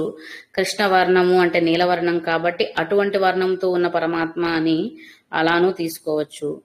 లేదంటే కృష్ణ పరమాత్మ యొక్క లక్షణం ఏంటంటే అందరినీ తన వైపుకి ఆకర్షించుకోవడం. అలా ఆకర్షించే గుణం ఉన్నటువంటి స్వభావాన్ని మనం చెప్పుకోవచ్చు అనమాట. అలా కృష్ణ అన్న నామాన్ని మనం ఆకర్షించేవాడను, లేదంటే శ్రీకృష్ణ లీలలు మనం ఎప్పుడు చెప్పుకుంటాం కదా, తన లీలా వినోదంతో ఎప్పుడూ కూడా సచ్చిదానంద స్వరూపంగా ఉండేవాడను, నీలవర్ణములో ఉండేవాడను, ఇలా మనం కృష్ణ అన్న నామాన్ని పరమాత్మకు ఆపాదించి అర్థం చేసుకోవచ్చు అన్నమాట. తర్వాత లోహితాక్ష. ఇందాక పుష్కరాక్ష అన్నాం, ఇక్కడ లోహితాక్ష. లోహితమైనటువంటి అక్షములు, కనులు కలిగిన వాడు. లోహితము అంటే ఎరుపు వర్ణాన్ని సూచిస్తుందండి. అంటే ఇందాక కలువల్లాంటి కనులు అన్నాం, ఇక్కడ తామరల్లాంటి కనులు అని చెప్తున్నాం అనమాట. ఏదైనా కూడా అక్కడ మనకి కలువలు ఎక్కడి నుంచి పుడతాయో అవి కూడా కొలంలో నుంచే తామర పూలు కూడా పుడతాయి కాబట్టి. కాకపోతే ప్రశాంతమైన శాంతస్వరూపుడైనటువంటి పరమాత్మని వర్ణించుకునేటప్పుడు కలువ పూలతో ఆయన కన్నుల్ని పోల్చి చెప్తున్నారు. ఉగ్ర రూపం చెప్పేటప్పుడు ఇంకా అంటే మనకు ఒక్కొక్కసారి ఏమంటారు, ఆనంద బాష్పాలు, ఎక్కువ ఆనందం ఎక్కువైపోయినా కూడా బాష్పాలు వచ్చేస్తాయి. కానీ అది బాధను దిగులను సూచించే బాష్పాలు కాదు కదండి కన్నుల నుంచి వచ్చేది, ఆనందం ఎక్కువైనప్పుడు వస్తున్న బాష్పాలు. అలాగే ఉగ్రస్వరూపాన్ని అంటే కోపోద్రిక్తుడైనటువంటి పరమాత్మను చెప్పేటప్పుడు కూడా ఈ లోహితాక్ష వర్ణం చెప్తారట.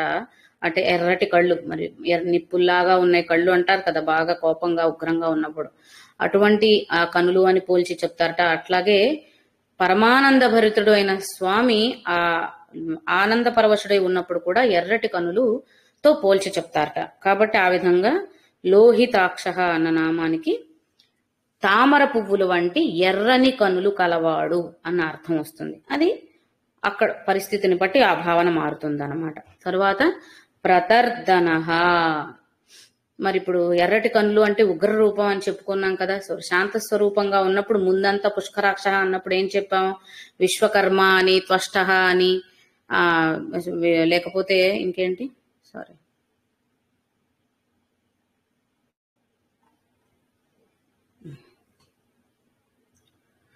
పద్మనాభ అంటే సృష్టి ఎలా జరుగుతుందని ఇవన్నీ వచ్చినాయి. పుష్కరాక్ష అన్న శబ్దం వచ్చిన తర్వాత మిగిలిన నామాల్లో ఈ అర్థాలు వచ్చినాయి. ఇప్పుడు లోహితాక్ష అన్నాం కాబట్టి ఇందాకే మనం చెప్పుకున్నాం కదా, సృష్టి చేసిన వాడే లయం కూడా చేసుకుంటాడు అని. కాబట్టి ప్రతర్దనః అంటే పూర్తిగా అంటే ప్రళయ కాలంలో సంభవించే నాశనం ఏదైతే ఉందో అది ఆయనే చేస్తాడంటే ఆయనే చెక్కాడు, ఆయనే విరక్కొట్టేశాడు అని అనుకోండి. కాబట్టి నాశనం అనరించువాడు అన్న అర్థం ప్రతర్దనాలో వస్తుంది. అది అవసరమే, ఇది అవసరమేనండి. ఇంత కష్టపడి తయారు చేసి ఎందుకు వెరక్కొట్టేశావు అంటే తయారు చేసిన వాడికి ఆ హక్కు ఉంది, అంతే కదా. తన బొమ్మ తన ఇష్టం, తను ఏదైనా చేసుకుంటాడు. అలాగే అది నశిస్తేనే కదా మళ్ళీ తిరిగి పునర్జన్మ ఎత్తగలుగుతుంది. మరి మళ్ళీ మన కర్మఫలాలను అనుభవించాలి, మళ్ళీ సృష్టి నడవాలి అంటే నాశనం అనేది కూడా జరిగితేనే. దేనికి కూడా శాశ్వతత్వం లేదు, ఆ పరమాత్మకు ఉంది కానీ శాశ్వతత్వం. ఆయన చేసిన సృష్టిలో శాశ్వతత్వం అనేది ఏమంటారు, బాహ్యంగానే ఆలోచించే మనలాంటి వారికి ఉండదు, కలగదు. అది నశించినప్పుడే తిరిగి, ఇప్పుడు అంటే నశించటము అంటే మరణించటమనో చనిపోవడమనో ఇలాంటి అర్థాలే తీసుకోవాల్సిన అవసరం లేదు. ఆయన సృష్టి చేసిన కారణం వేరు ఉంది. మన కర్మఫలాలను అనుభవించాలి, కర్మలన్నిటినీ పోగొట్టుకోవాలి, తిరిగి ఆయన దగ్గరికి చేరాలి అనేది ఆయన కారణం. కానీ మనం ఈ కర్మబంధాల్లోనే ఉండిపోయి ఆయన తెలుసుకోలేకపోతున్నాం. మరి ఈ కర్మబంధాలన్నిటినీ, లేదంటే ఈ ఐహిక సౌకర్యాలు ఏవైతే ఉన్నాయో వీటిలో మునిగిపోయి పరమాత్మని తెలుసుకోలేకపోతున్నప్పుడు ఇవన్నిటినీ మనం తెంచేసుకొని, ఈ తాళ్లు ఏవైతే మనం కట్టుకొని కూర్చున్నామో ఈ బంధనాలన్నిటినీ తెంపేసుకుంటేనే పరమాత్మను మళ్ళీ తిరిగి చేరుకోగలం. తెంపేయడం అంటే ఒకసారి తెగింది ఇంకా దేనికైనా పనికొస్తుందా అండి? నశించిపోయినట్టే కదా అది. అలాంటి నాశనాన్ని కూడా మనం ఇక్కడ అర్థం చేసుకోవచ్చు. అంటే ఏ బంధనాలనైతే అనవసరంగా పెనవేసుకుని, అనవసరంగా అంటే ఒక అవసరం కోసమే అవి ఈ భూమి మీద మనకి కలిగి ఉండవచ్చు, కానీ అవే శాశ్వతాలు కాదు, వాటికి మించి ఉంది. ఈ జన్మ కారణం ఏంటనేది తెలుసుకోకుండా ఐహిక బంధాల్లో ఎవరైతే కొట్టుమిట్టాడుతున్నామో వారికి వాటి నుండి విముక్తి కలిగినప్పుడే ఆయన్ని చూడగలుగుతారు. మరి నా బిడ్డలు నన్ను దాటి దారి మళ్ళీపోయి తప్పు దారిలో వెళ్ళిపోతుంటే ఏ తల్లిదండ్రులు చూస్తూ ఊరుకుంటారు? పిల్లాడు దారి తప్పిపోతుంటే చూస్తూ కూర్చోరు కదా. అది కాదు నాన్న, ఇది మన దారి, ఇటు వెళ్దాం తీసుకెళ్తారు కదా. అది తీసుకెళ్లాలంటే మనకు ఆ దారి కనిపించకూడదు. ఆ దారి కనిపించినప్పుడల్లా అది బాగుంది అని చెప్పేసి, ఇప్పుడు ఒక పిల్లాడికి ఒక చాక్లెట్ ఎదురుగా పెట్టి ఆరోగ్యకరమైన ఆహార పదార్థం ఇంకొకటి పక్కన పెట్టేస్తే వాడు ఆ చాక్లెటో వేరే ఇంకేవో తనకు నచ్చిన స్వీట్స్ ఏవైతే అవనుకుందాం వాటి వైపు ఆకర్షితుడు అవుతాడా? ఆరోగ్యకరమైన ఆహార పదార్థం వైపు ఆకర్షితుడు అవుతాడా? ఇది ఉన్నంత కాలం ఇటువైపు చూడను కూడా చూడడు, ఆహార పదార్థం దాని వైపే వెళ్తూ ఉంటాడు. చాక్లెట్లో, కేక్లో, ఐస్ క్రీమ్ లో వాళ్ళకి ఏవి నచ్చితే అవి. ఎప్పుడైతే వాటిని అక్కడి నుంచి తీసేస్తామో అప్పుడు ఇది ఒక్కటే ఉంటుంది. కాబట్టి ఇదే నిజమైన ఆహారం అన్నది అంటే మనం దాన్ని పరిచయం చేసినప్పుడే దాని మీద ఆకర్షితులు అవుతారు. అసలు అదనేది లేకపోతే ఉన్నదేదో దాని మీద మాత్రమే ధ్యాస ఉంటుంది. కాబట్టి ఇటువంటి వాటన్నిటినీ నశింపచేసి నిజమైన తత్వం ఏదైతే ఉందో దాని వైపుకి మన దృష్టి మళ్ళేలా చేయడం కూడా ఆయన బాధ్యతే. అందువల్లే ఆయనని ప్రతర్దనుడిగా కూడా చెప్పుకుంటాడు. అంటే ఆయన సృష్టి చేశాడు, కానీ దాని వైపు మన మోహాన్ని పెంచుకోకుండా ఆయన వైపే స్థిరంగా ఉండాలి అనేది ఆయన కోరుకున్నది. కానీ మనం ఏం చేస్తున్నాం? ఈ మోహం వైపుకే ఆకర్షితుల వైపు అటువైపు దారి మళ్ళీపోయి ఈయన మర్చిపోయాం, పరమాత్మని మర్చిపోయాం, ఆయన ఎందుకు మనల్ని పుట్టించాడు అనేది మర్చిపోయాం. కాబట్టి దీన్ని నశింపచేస్తున్నాడు, అప్పుడే మనం ఆయన తెలుసుకుంటాము అని. అదనమాట ఇక్కడ నశించిపోవడం అన్నదాన్ని మనం ఇలా గ్రహిద్దాం. కాబట్టి ప్రతర్దన అంటే ఏదైతే ఉందో దాన్ని ఏదైతే సృష్టి ఉందో ప్రళయకాలంలో దాన్ని పూర్తిగా నశింపచేసేవాడు అన్న అర్థంలో ప్రతర్దన అన్నది తీసుకోవచ్చు అన్నమాట. తర్వాత ప్రభూత,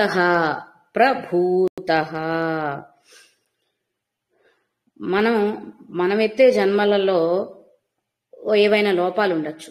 అవి శారీరక అవయవ లోపాలు అయి ఉండొచ్చు, తర్వాత మానసిక లోపాలు అయి ఉండొచ్చు, లేదా అన్నీ బాగుంటే కొంతమంది ఉన్నత కుటుంబాల్లో పుడతారు, కొన్ని జన్మలు చాలా పేదవారి కుటుంబాల్లో, అంటే ఏదో ఒకటి లోటు అనేది ఉండుండొచ్చు.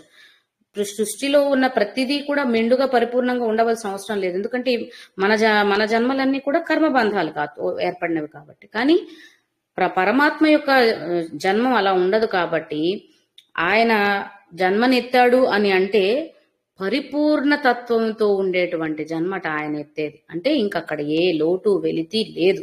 అటువంటి అంటే అన్ని ఉన్నాయి, సకల ఐశ్వర్యాలు, సకల సంభోగ భాగ్యాలు అన్నిటితో కూడినటువంటి జన్మ కలిగిన వాడు. ఎందుకంటే మనలాంటి జన్మ అయింది కాదు కాబట్టి, ఆయన జన్మ మన అన్నిటికీ కంటే ప్రత్యేకమైనది కాబట్టి అక్కడ ఇంకా లోటు అనేది లేదు అని చెప్పడం అక్కడ ఉద్దేశం. జన్మనెత్తాడు అంటే మనలా జన్మించాడు అనే కంటే పరమాత్మ ప్రభూత, అనేది ఈ ఉన్నతమైన గొప్పదైన ప్రసిద్ధి. ఆ అన్న శబ్దం అక్కడ మనకి అలా గ్రహించాలన్నమాట. కాబట్టి అటువంటి జన్మనెత్తిన వాడు. అన్న శబ్దంలో ప్రధానము, ప్రాముఖ్యత, ప్రముఖము ఇవన్నీ కూడా ఏమి సూచిస్తున్నాయండి? ఉన్న వాటిలో కూడా గొప్పవైన వాటిని చెప్పడానికి అన్నది ఉపహారంగా వాడుతున్నారు అనమాట. కాబట్టి అన్న శబ్దంలో అర్థం అలా వస్తుంది.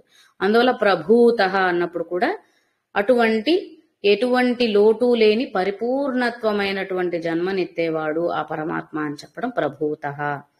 త్రిక కుబ్ధామ, త్రిక అన్నప్పుడు ఈ లోకాన్ని 3 భాగాలుగా తీసుకొని ఊర్ధ్వ, మధ్య, అధో భాగాలుగా అన్నిట్లోనూ తానే ఉన్నాడు. అంటే ధామ అన్నాం కదండి. ధామము అంటే స్థానము, నివాసం ఉండే స్థలము అనేది ధామము అన్న అర్థంలో వస్తుంది. కాబట్టి ఈ సృష్టిని 3 భాగాలుగా తీసుకుంటే అధోభాగమైన, ఊర్ధ్వ భాగమైన, మధ్య భాగమైన అన్నిట్లోనూ తన ధామమే ఉంది. అంటే అంతటా కూడా తానే ఉన్నాడు అని చెప్పేది ఒక అర్థం అట. ఇంకొకటి ఎలాగా అంటే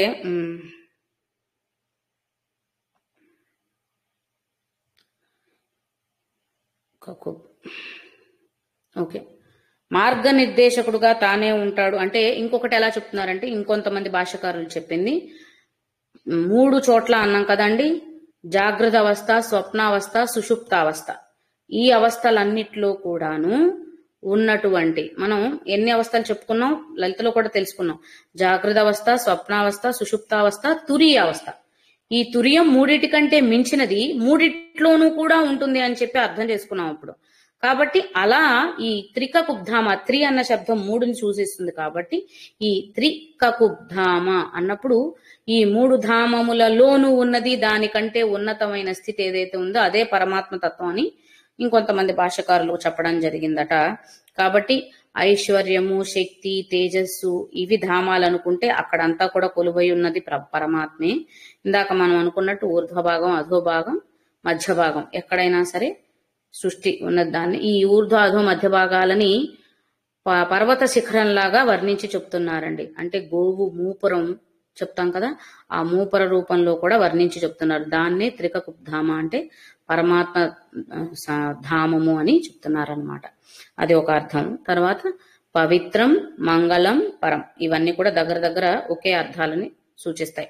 పవిత్రం అంటే పావనమైనది, పునీతమైనది అన్న అర్థం వస్తుంది కాబట్టి అది భగవతత్వం అని చెప్పడం. పవిత్రం అనేది అంటే పరమ పావన స్వరూపం పరమాత్మది అని చెప్పడం. మంగళము అంటే మనం శివ అన్న శబ్దంలో కూడా అదే చూసాం. మంగళకరమైన వాడు, మంగళదాయకుడు, శుభాలను నొసగేవాడు, ఇవే కదా చెప్పుకున్నాం. కాబట్టి అన్నిటికంటే ఎన్ని రూపాలు, ఎన్ని స్వరూపాలు అర్థం చేసుకొని చెప్పుకుంటున్నా వాటన్నిటికంటే ఉత్తమమైన మంగళ స్వరూపం ఏదైతే ఉందో అది పరమాత్మ. ఎందుకంటే ఆయన్ని తలచినంతనే కూడా మన పాపాలన్నిటినీ కడిగేసేసి మనల్ని తన దగ్గరికి తలచడం అంటే పేరు తీసుకోవడం ఒకటే కాదు కదండి. ఆయన్ని స్మరిస్తున్నప్పుడు మన మానసిక పరిస్థితి పూర్తిగా ఆయననే శరణాగతి వేడడం అనేది ఒకటి ఉంటుంది. ఆ స్థితిలో మనం ఆయన్ని స్మరించినంత మాత్రానే మనం ఇంకేవో పెద్ద పెద్ద దీక్షలు చేయనవసరంలా మనస్ఫూర్తిగా ఎటువంటి మాలిన్యం మనలో లేకుండా ఎప్పుడైతే మనం ఆయన్ని స్మరించగలుగుతాము మరి ఇంకేది కూడా మనల్ని అడ్డుపడి ఆపదనమాట. ఆ పరమాత్మని దూరం చేయడానికి ఆ పరమాత్మ దగ్గరికే వెళ్ళిపోతాం. అలా ఆయన తన హక్కును చేర్చుకుంటాడు కాబట్టి మంగళ స్వరూపుడు అని చెప్తున్నాం. అలాగే పరం, మంగళం, పరం కలిపి ఒకేలా అర్థం చేసేసుకోవచ్చు. అంటే అటువంటి మంగళ స్వరూపుడైన వాడు ఎప్పుడైతే మనం స్మరించామో ఆయన ధామంలోకి మనం తీసుకుంటాడు. కాబట్టి అది పరమమైనది. పరమము అన్నప్పుడు కూడా ఉత్తమమైనది అని మనం పరమాత్మ అన్న శబ్దంలో గ్రహించాం. కాబట్టి అంత పరమమైన దాన్ని, మంగళకరమైన దాన్ని మనకి ప్రసాదిస్తాడు ఆ పరమాత్మ అనే దాన్ని మనం మంగళం పరం అన్న శబ్దాల్లో గ్రహించచ్చు అన్నమాట. తర్వాత శ్లోకం, ఈ ఒక్క శ్లోకం చూద్దాం. ఈశాన ప్రాణద ప్రాణో జ్యేష్ఠ శ్రేష్ఠ ప్రజాపతి హిరణ్యగర్భో భూగర్భో మాధవో మధుసూదన. ఈశాన ప్రాణద ప్రాణ జ్యేష్ఠ శ్రేష్ఠ ప్రజాపతి హిరణ్యగర్భ భూగర్భ మాధవ మధుసూదన. ఇవి ఇక్కడొచ్చే నామాలు అన్నమాట. ఈశాన అన్నప్పుడు ఈశుడు అంటే అధిపతి నాయకుడు అని చెప్పుకున్నాం కదా. కాబట్టి ఈశాన అన్నప్పుడు అంతటికి అన్నిటికీ సర్వానికి కూడా ఆయనే అధిపతి నాయకుడు, శాసించేవాడు, శాసకకర్త, అన్నిటినీ శాసించేవాడు. అది ఇందాక మనం అదే చెప్పాం కదా, సృష్టిని ఏర్పరచడమే, సృష్టి రచించడమే కాదు, విధాత కూడా ఆయనే. విధాత అంటే ఆ సృష్టి కార్యం ఎలా జరగాలనేది నియమావళిని ఏర్పరిచి తగ్గట్టుగా, అంటే ప్రతి ఒక్క లోకానికి ఒక నాయకుణ్ణి ఎన్నిక చేసి ఆ నాయకులనే దేవతలని మనం అంటున్నాం. భూలోకానికి ఒకళ్ళు, లేదా ధనరాశికి కుబేరుడు అని చెప్పుకుంటూ ఉంటాం కదా మనం ఇట్లా దేవతల గురించి. వరుణదేవుడు, అగ్నిదేవుడు, వీళ్ళందరూ ఈ దేవతలందరినీ కూడా నియామకం చేసి వాళ్ళకి ఒక్కొక్క విభాగాన్ని ఇచ్చి వారికి నిర్దేశించినటువంటి పనులని సక్రమంగా చేసేలా చేస్తున్నాడు. అంటే ఆ పరమాత్మ చెప్పింది వీళ్ళందరూ చేస్తున్నారు. లేదా ఇవన్నీ జరగడానికి కారణం అదే అని సైంటిఫిక్ గా మాట్లాడుకుంటే పరమాత్మ తత్వంలో కాకుండా వీటన్నిటికీ కారణం ఏదో ఒక యూనివర్సల్ పవర్ అని అనుకుంటే ఆ యూనివర్సల్ పవరే ఈశాన, ఆ యూనివర్సల్ గాడ్. దాన్ని మనం విష్ణు అంటామా, వైష్ణవి అంటామా, లలిత అంటామా, లక్ష్మి అంటామా, గణపతి అంటామా, హనుమంతుడు అంటామా, ఇంకే దేవుడు అంటామా, అది యూనివర్సల్ గాడ్ అంటాం కదా. అలా అన్నమాట. ఆ ఉన్నతోన్నతమైన శక్తి ఏదైతే ఉందో అదే శాసనకర్తగా ఉండి ఇదంతా జరగడానికి కారణమవుతుంది. కాబట్టి ఆ దాన్నే మనం పరమాత్మగా భావించి ఈశానః అని చెప్తున్నాం. తర్వాత ప్రాణదః. ద అంటే ఇందాక ధ అన్నప్పుడు సంస్కృతంలో ధ అన్న శబ్దంలో ధరించటం, భరించటం, జన్మనివ్వడం అన్నాం కదా. ఇది మామూలు ద, అది మహాప్రాణధ మామూలుగా. ఈ దాకా అర్థం ఏమొస్తుందో చూడండి. దా అంటే దాత, ఆ దాత వేరు ఈ దాత వేరు అనమాట. దానం చేసేవాళ్ళు, ఇది వస్తుంది. దానం చేసే దాతలు ఉంటారు కదా, మనం వాడుతూ ఉంటాం. ఏదైనా దానం ఇస్తే ఆయన దాత, వారు దాత, ఆవిడ దాత అని చెప్తూ ఉంటాం. కాబట్టి ఇచ్చేవాళ్ళు లేదా ప్రసాదించే వాళ్ళని, ఆ ప్రసాదించే స్వభావాన్ని దా అన్న శబ్దంలో తెలుసుకుంటాం అన్నమాట. అర్థమైందా? ఎందుకని మనం స్తోత్రాలు శ్లోకాలు చెప్పేటప్పుడు మహాప్రాణాక్షరాలు ఎంత ముఖ్యమో గట్టిగా పలకాలని ఎందుకు చెప్తున్నాము చూడండి. దా వేరు ధా వేరు. మరి ధా దగ్గర దా పలికితే అర్థం ఏమన్నా ఉందా? ఇక్కడ దా అంటే దా ప్రసాదించటం అని చెప్తున్నాం, అక్కడ ధా అంటే భరించడం, ధరించడం అని చెప్తున్నాం. ఈ శబ్దాన్ని ఆ శబ్దంగా పలికామనుకోండి, అర్థం ఎంత మారిపోతుంది. అందుకే ఆ అర్థదోషం కలగకూడదు. కాబట్టి తప్పనిసరిగా అన్ని స్పష్టంగా పలకాలని మాటి మాటికి మీకు బోరు కొట్టేదాకా కూడా చెప్పుకుంటూ ఉంటాం అన్నమాట. కాబట్టి ఇక్కడ ప్రాణదహ అన్నాం అంటే ఏం ప్రసాదిస్తున్నాడు అంటే ప్రాణాలను ప్రసాదిస్తున్నాడు అన్న అర్థం ఇక్కడ వస్తుంది అన్నమాట. కాబట్టి మన ప్రాణములను ప్రసాదించేవాడు కాబట్టి ప్రాణదహ అని పరమాత్మని చెప్పుకుంటున్నాం. అలాగే ప్రాణాలని ప్రసాదించిన వాడే ఆ ప్రాణశక్తిగా కూడా ఉన్నాడు. లలితలో కూడా ఇదే తెలుసుకున్నాం. ఎవరైతే సృష్టి చేశారో ఆ సృష్టి నడపడానికి కూడా శక్తిగా వాళ్లే ఉన్నారు అని అక్కడ కూడా అర్థం చేసుకున్నాం. అదే ఇక్కడ కూడా ఎవరైతే ప్రాణం పోసాడో ఆ ప్రాణశక్తిగా కూడా ఆయనే ఉన్నాడు అని చెప్పడం ప్రాణ అన్న నామంలో మనం గ్రహించేది.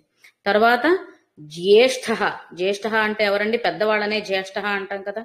మరి ఇంత ప్రాణికోటిని పోషించి కాపుచుకొని కాపాడుతున్నవాడు, అన్నిటికంటే ఉన్నతమైన వాడు కాబట్టి ఆయన్ని జ్యేష్ఠ అన్నాం. ఇంతకంటే ఎక్కువగా చెప్పుకోవడానికి ఏముండదు. ఇంకా చెప్పాలి అంటే ఉన్నతుడు పెద్దవాడు కాబట్టి అంత గొప్పగా అందరి మన్ననలు పొందేవాడు అన్న అర్థంలో కూడా చెప్పుకోవచ్చు. కాబట్టి జ్యేష్ఠ అంటే అన్నిటికంటే పురాతనుడు, పెద్దవాడు, అగ్రజుడు అని అంటాం కదా. అలా చెప్పే అర్థాలే అన్నమాట ఇక్కడ కూడా. అలాగే శ్రేష్ఠ, శ్రేష్టము అంటే నాణ్యతని సూచిస్తూ చెప్పుకుంటాం కదండి. ఇది అంతకంటే మంచిగా ఉంది, విలువ బాగుందనో క్వాలిటీ బాగుందని ఇలాంటివన్నీ చెప్తాం కదా. కాబట్టి ఆ ఉత్తమమైన స్వభావం ఉత్తమమైన లక్షణం ఏదైతే ఉందో అంటే అన్నిటికంటే పురాతనమైన వాడు కాబట్టి మనకి అమ్మలగన్నయమ్మ ముగ్గురమ్మల మూలపటమ్మ మాయమ్మ పెద్దమ్మ అన్న శ్లోకం పద్యం పోతన గారు రాసింది అమ్మవారి గురించి చెప్పుకునేటప్పుడు చెప్పుకున్నాం. అలాగే ఇక్కడ ఈయన పెద్దయ్య అనమాట.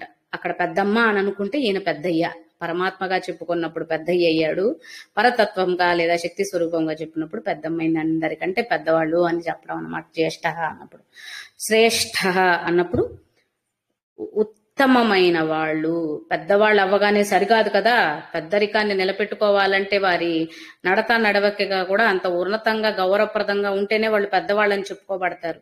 పేరుకి పెద్ద అయితేనో వయసులో పెద్ద అయితేనో సరిపోదంటారు చూడండి, అలా అన్నమాట. కాబట్టి ఇక్కడ పెద్దరికం ఇచ్చాము ఆ పరమాత్మకి అంటే ఆయన తత్వం స్వభావం కూడా అంత ఉన్నతమైంది కాబట్టి ఆ పెద్దరికం ఆయనకు ఆపాదించబడింది. అంటే అది స్వయంగా వచ్చినాయి, మనం ఇచ్చినవేం కాదనుకోండి.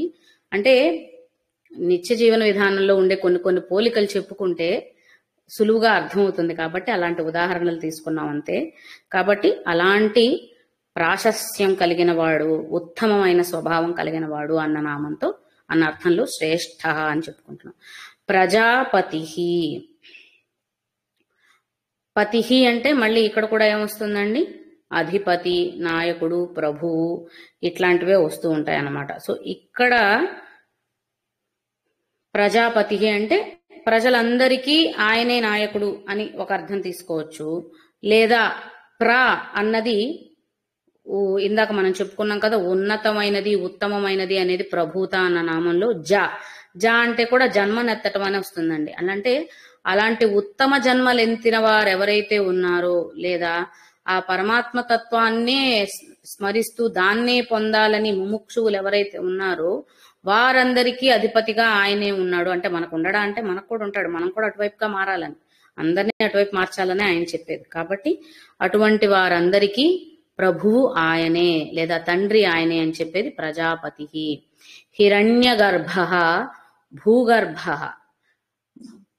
హిరణ్య గర్భ, హిరణ్యము అంటే బంగారము అన్న అర్థం వస్తుంది కదండి, లేదా గొప్పదైనది. బంగారము అని ఎప్పుడు చెప్తాము, విలువైన వస్తువు, విలువైన పదార్థంగా, మంచి తేజస్సు కలిగిన దానిగాను, ఇట్లా ఏదైనా రమణీయమైన పదార్థం ఏదైతే ఉందో దాన్ని హిరణ్యంగా చెప్తాం. కాబట్టి హిరణ్య గర్భముగా చెప్పుకుంటున్నప్పుడు మరి ఆ పరమాత్మ యొక్క నాభిస్థానము నుండే సృష్టి అంతా వచ్చింది అని ఇందాక అర్థం చేసుకున్నాం. కాబట్టి ఆ దాన్ని హిరణ్య గర్భ అని చెప్తున్నారు అన్నమాట. అంటే ఇక్కడ ఏం చెప్పాలి అంటే ముత్యాల కడుపని ఇలా చెప్తూ ఉంటారు కొంతమందికి, మంచి మంచి హెల్దీ బేబీస్ పుడుతూ ఉంటాయి కదా. అలా తీసుకున్నప్పుడు స్వామి హిరణ్య గర్భుడట. ఎందుకు అంటే ఏమని చెప్పాలి, ఆనంద స్వరూపుడు కాబట్టి. అంటే స్వామి యొక్క స్థానంలోకి చేరిన తరువాత లేదా పరమాత్మ పరంధామాన్ని చేరుకున్న తర్వాత మరొక లోటు అనేది లేదు కాబట్టి, ఇంకేదో కావాలన్నా కాంక్ష మిగిలిపోదు కాబట్టి, అన్ని సంపూర్ణంగా పొందిన స్థితి కాబట్టి ఆ పరిపూర్ణత్వాన్ని పరమానంద స్థితిని తెలియచేస్తూ హిరణ్య గర్భ, అంత రమణీయ ఆనందాన్ని పొందగలిగే స్థితి పరమాత్మ స్థానము అని చెప్పడం కోసం హిరణ్య గర్భ. అంటే అక్కడి నుంచి ఉద్భవించిన వారికి మరి నిజంగా లోటు ఉంటుందా అండి? అంత హిరణ్య గర్భం ఆయనదని చెప్పినప్పుడు, ఆయనే హిరణ్య గర్భుడిగా సంబోధించినప్పుడు అక్కడి నుంచి ఉద్భవించిన మనకి లోటు ఎందుకు ఉందండి? కాబట్టి ఆ లోటు అనేది ఐహిక విషయాల వల్ల మనం కలిగించుకున్నది తప్ప ఆయన ఎవరికి ఏ వెలితి కలిగించలేదట. అన్ని పరిపూర్ణంగా అందించే పంపించాడు. ఇందాకే అనుకున్నాం కదా, ధాత విధాత అని చేశాడు, సృష్టి రచన చేశాడు, పోషకకర్తగా ఆయనే ఉన్నాడు. భగవంతుడు పోషిస్తున్నాడు, భగవంతుడు పోషణకర్తగా ఉన్నాడు అన్నప్పుడు ఇంకా మనకి లోటు ఏంటండి? ఎవరో ఇరుగింటోళ్ళు పొరుగింటోళ్ళు లేకపోతే అన్నదమ్ముల మీద ఆధారపడితేనో, మనపై తల్లిదండ్రుల మీద ఆధారపడి వాళ్ళు పెట్టిందే తినాలి, అక్కడే జీవితాన్ని గడపాలి అని అనుకున్నప్పుడు మనకి ఏదైనా లోటు కలగచ్చేమో. ఎందుకంటే వాళ్ళు ఉన్నంతలోనే ఏదో పెట్టారు చేశారా అని అనుకుంటూ ఉంటాం కాబట్టి. కానీ ఇక్కడ అందరినీ కూడా, వాళ్ళని మన తల్లిదండ్రులు కావచ్చు, బంధువులు కావచ్చు, లేదా తోడబుట్టిన వాళ్ళు కావచ్చు, వాళ్ళని మనల్ని కూడా పోషిస్తున్నది పరమాత్మ అయినప్పుడు ఆయన ఎందుకు మనకి వెలితి కలిగిస్తాడు? ఆయన ఎందుకు మనకి ఏదో లోటు పెడతాడు? ఆయన పుష్టిగా ఇస్తాడు. ఏ తల్లి ఏ తండ్రి కూడా తమ బిడ్డలు లోటుగా ఉండాలనో వెల్తిగా ఉండాలనో కోరుకుంటున్నామా? మనం అనుకోవట్లేదుగా. మన తాహతకు మించిందైనా సరే మన పిల్లలకు అందించాలనే అనుకుంటాం. ఎందుకంటే వాళ్ళు ఏ వెలితి భావనలో కూడా వాళ్ళకి రాకూడదు. వాళ్ళు అలాంటి నిరాశతోనో లేకపోతే బాధతోనో ఉండకూడదని. అట్లాంటి మనమే ఆలోచించినప్పుడు మనల్నందరినీ సృష్టి చేసిన పరమాత్మ మనకేదో వెళ్తుండాలని ఎలా అనుకుంటాడు? కాబట్టి అలాంటివన్నీ కూడా మనం పరమాత్మ మీద నెపం వేయడానికి, వంక పెట్టడానికి వాడుతున్నామే తప్ప ఆయన మనకి ఏ లోటు వెలితి పెట్టలేదట. దానికి ఏమంటారు, ఉపమానంగా హిరణ్య గర్భ అని చెప్తున్నాడు. ఇది సాక్షిభూతం అన్నమాట. ఆయన హిరణ్య గర్భుడు కాబట్టి ఇంకా మనకి వెలితి లేదు, లోటు లేదు అన్న ఏమంటారు మనో ఎలా చెప్పాలి, నాకు ఆ పదం గుర్తుకు రావట్లేదు. అటువంటి ఒక సంతృప్తికరమైనటువంటి భావనని మనకి దృఢంగా కలిగేలా చేస్తున్న నామం హిరణ్య గర్భ. తర్వాత భూగర్భ అన్నప్పుడు భూమిని ధరించిన వాడు అని చెప్పుకున్నాం కదా. కాబట్టి భూమిని కాపాడేవాడు కాబట్టి భూగర్భ. వరాహస్వామిగా ఆయన భూమిని ఎత్తి ఉన్నాడు అనేది అవతారమూర్తిగా చెప్పుకుంటున్నాం. ఎత్తి ఉండడం అంటే దాన్ని కాపాడాడు కదా, దాన్ని కాపాడి రక్షణగా ఉన్నాడు కాబట్టి భూమిని కాపాడుతున్న వాడిగా ఆయనని భూగర్భ అని చెప్తున్నారట. తర్వాత మాధవ. మా అంటే సంస్కృతంలో లక్ష్మి అన్న అర్థం వస్తుందండి. కాబట్టి ఆ మాధవ అన్నప్పుడు లక్ష్మీదేవికి భర్త అయిన వాడు అని నామార్థంగా సహజ సిద్ధంగా ఒక అర్థాన్ని తీసుకోవచ్చట. ఇంకొక అర్థంలో ఏం చెప్తున్నారు అంటే మాధవ అన్నప్పుడు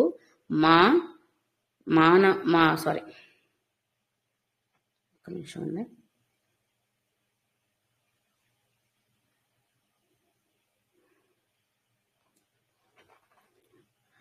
మాధవ అన్నప్పుడు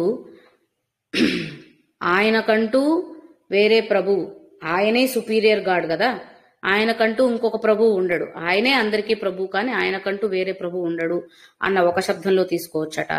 లక్ష్మీదేవి భర్త అన్న అర్థంలో ధవుడు అన్నప్పుడు భర్త అన్న శబ్దం అన్నమాట, అర్థం వస్తుందన్నమాట. అలా మాధవుడు అని తీసుకోవచ్చట. మౌనము, ధ్యానము, యోగము ఈ పద్ధతుల ద్వారా ఎరుకకి రాగలిగిన వాడు, తెలుసుకోగలిగిన వాడు, గ్రహణకు అంతుపట్టేవాడు, ఇలాంటి అర్థాలతో కూడా మాధవ అనే దాన్ని మనం చూడచ్చట. తరువాత మధుసూదన అంటే మనకి మధుకైటవ భంజని అని అమ్మవారి స్తోత్రంలో వస్తుంది. మధువు కైటభుడు వీళ్ళిద్దరిని చంపిన రాక్షసులని చంపిన వాడుగా చెప్పుకుంటాం అన్నమాట. అలా ఉన్నప్పుడు ఆ రాక్షసులని సంహరించిన వాడు కాబట్టి మధుసూదన అని ఒక అర్థం వస్తుందట. అట్లాగే ఎవరైతే సన్మార్గంలో వెళుతూ సరైన విధానంలో సాధన చేస్తూ పరమాత్మని పొందే ప్రక్రియలో ఉన్నారో వారికి జన్మ కూడా కర్మబంధనాల వల్లే ఏర్పడుతుంది. కాబట్టి ఎప్పుడైతే మనం వాటి నుండి అంటే ఆ కర్మ బంధనాలన్నీ అనుభవించేస్తున్నాం, అలాగే దానితో పాటు పరమాత్ముని కూడా వదిలిపెట్టకుండా పట్టుకొని ఉంటాము, అప్పుడు ఈ బంధనాలన్నిటినీ కూడా సూదన అంటే ఖండించటం అండి. ఈ బంధనాలు అనేటువంటి రాక్షసులను కూడా ఖండించేసి వాటి నుండి పక్కకి అంటే వాటి నుంచి కాపాడి తన దగ్గరికి తీసుకుంటాడు. ఎవరైతే నిజమైన సాధనా క్రియల్లో పరమాత్మ తత్వాన్ని ఎప్పటికీ వదిలిపెట్టకుండా అంటిపెట్టుకొని ఉన్నారో కర్మఫలాలు వాళ్ళకి ఉన్నప్పటికీ వారు చేస్తున్న సాధన వల్ల ఈ కర్మఫలాలన్నిటి నుంచి వాళ్ళకి విముక్తిని ప్రసాదించి తనలో ఐక్యం చేసుకుంటాడు అన్న భావనని అర్థాన్ని చెప్పే నామం మధుసూదన. మధువు అంటే మనకి మామూలుగా మధు అన్నది తేనె శబ్దాన్ని కూడా సూచిస్తూ చెప్తారండి.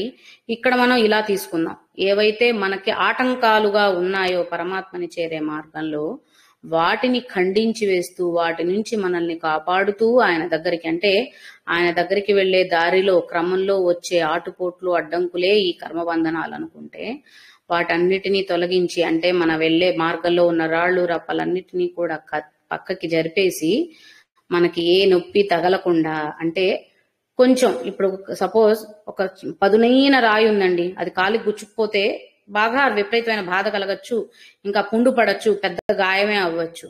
అటువంటి పెద్ద పెద్ద గాయాల నుండి తొలగించి చిన్ని చిన్ని రాళ్ళు ఒత్తుకున్నా కూడా పర్వాలేదు, మనం అడుగు ముందుకు సాగుతుంది. అలా అంటే అంత పెద్ద పెద్ద మన కర్మ ఫలాలు అటువంటివి, అంత పదునైన రాళ్ళు మేకులు అని అనుకుంటే అట్లాంటి వాటిని కూడా మనం భరించగలిగినంతలో చిన్న చిన్న రాళ్లుగాను, చిన్న చిన్న చక్కపిళ్ళు కాళ్ళకి తగిలినట్టుగాను, అలాంటి చిన్న బాధలతోనే ఆ కర్మఫలాలన్నింటినీ తొలగించేసి మనకి ఆయన దగ్గరికి చేర్చుకుంటాడు, పూర్తిగా కడిగేస్తాడు, చెరిపేస్తాడు. అంటే మళ్ళీ ఇవన్నీ మాయలు మహిమల కింద అందరం ఆలోచించే పరిస్థితి వస్తుంది. ఏ మాయలు మహిమలు ఉండవండి. మన కర్మ ఫలాల్ని అనుభవించకుండా ఎవ్వరం దానికి అతీతులం కానే కాదు.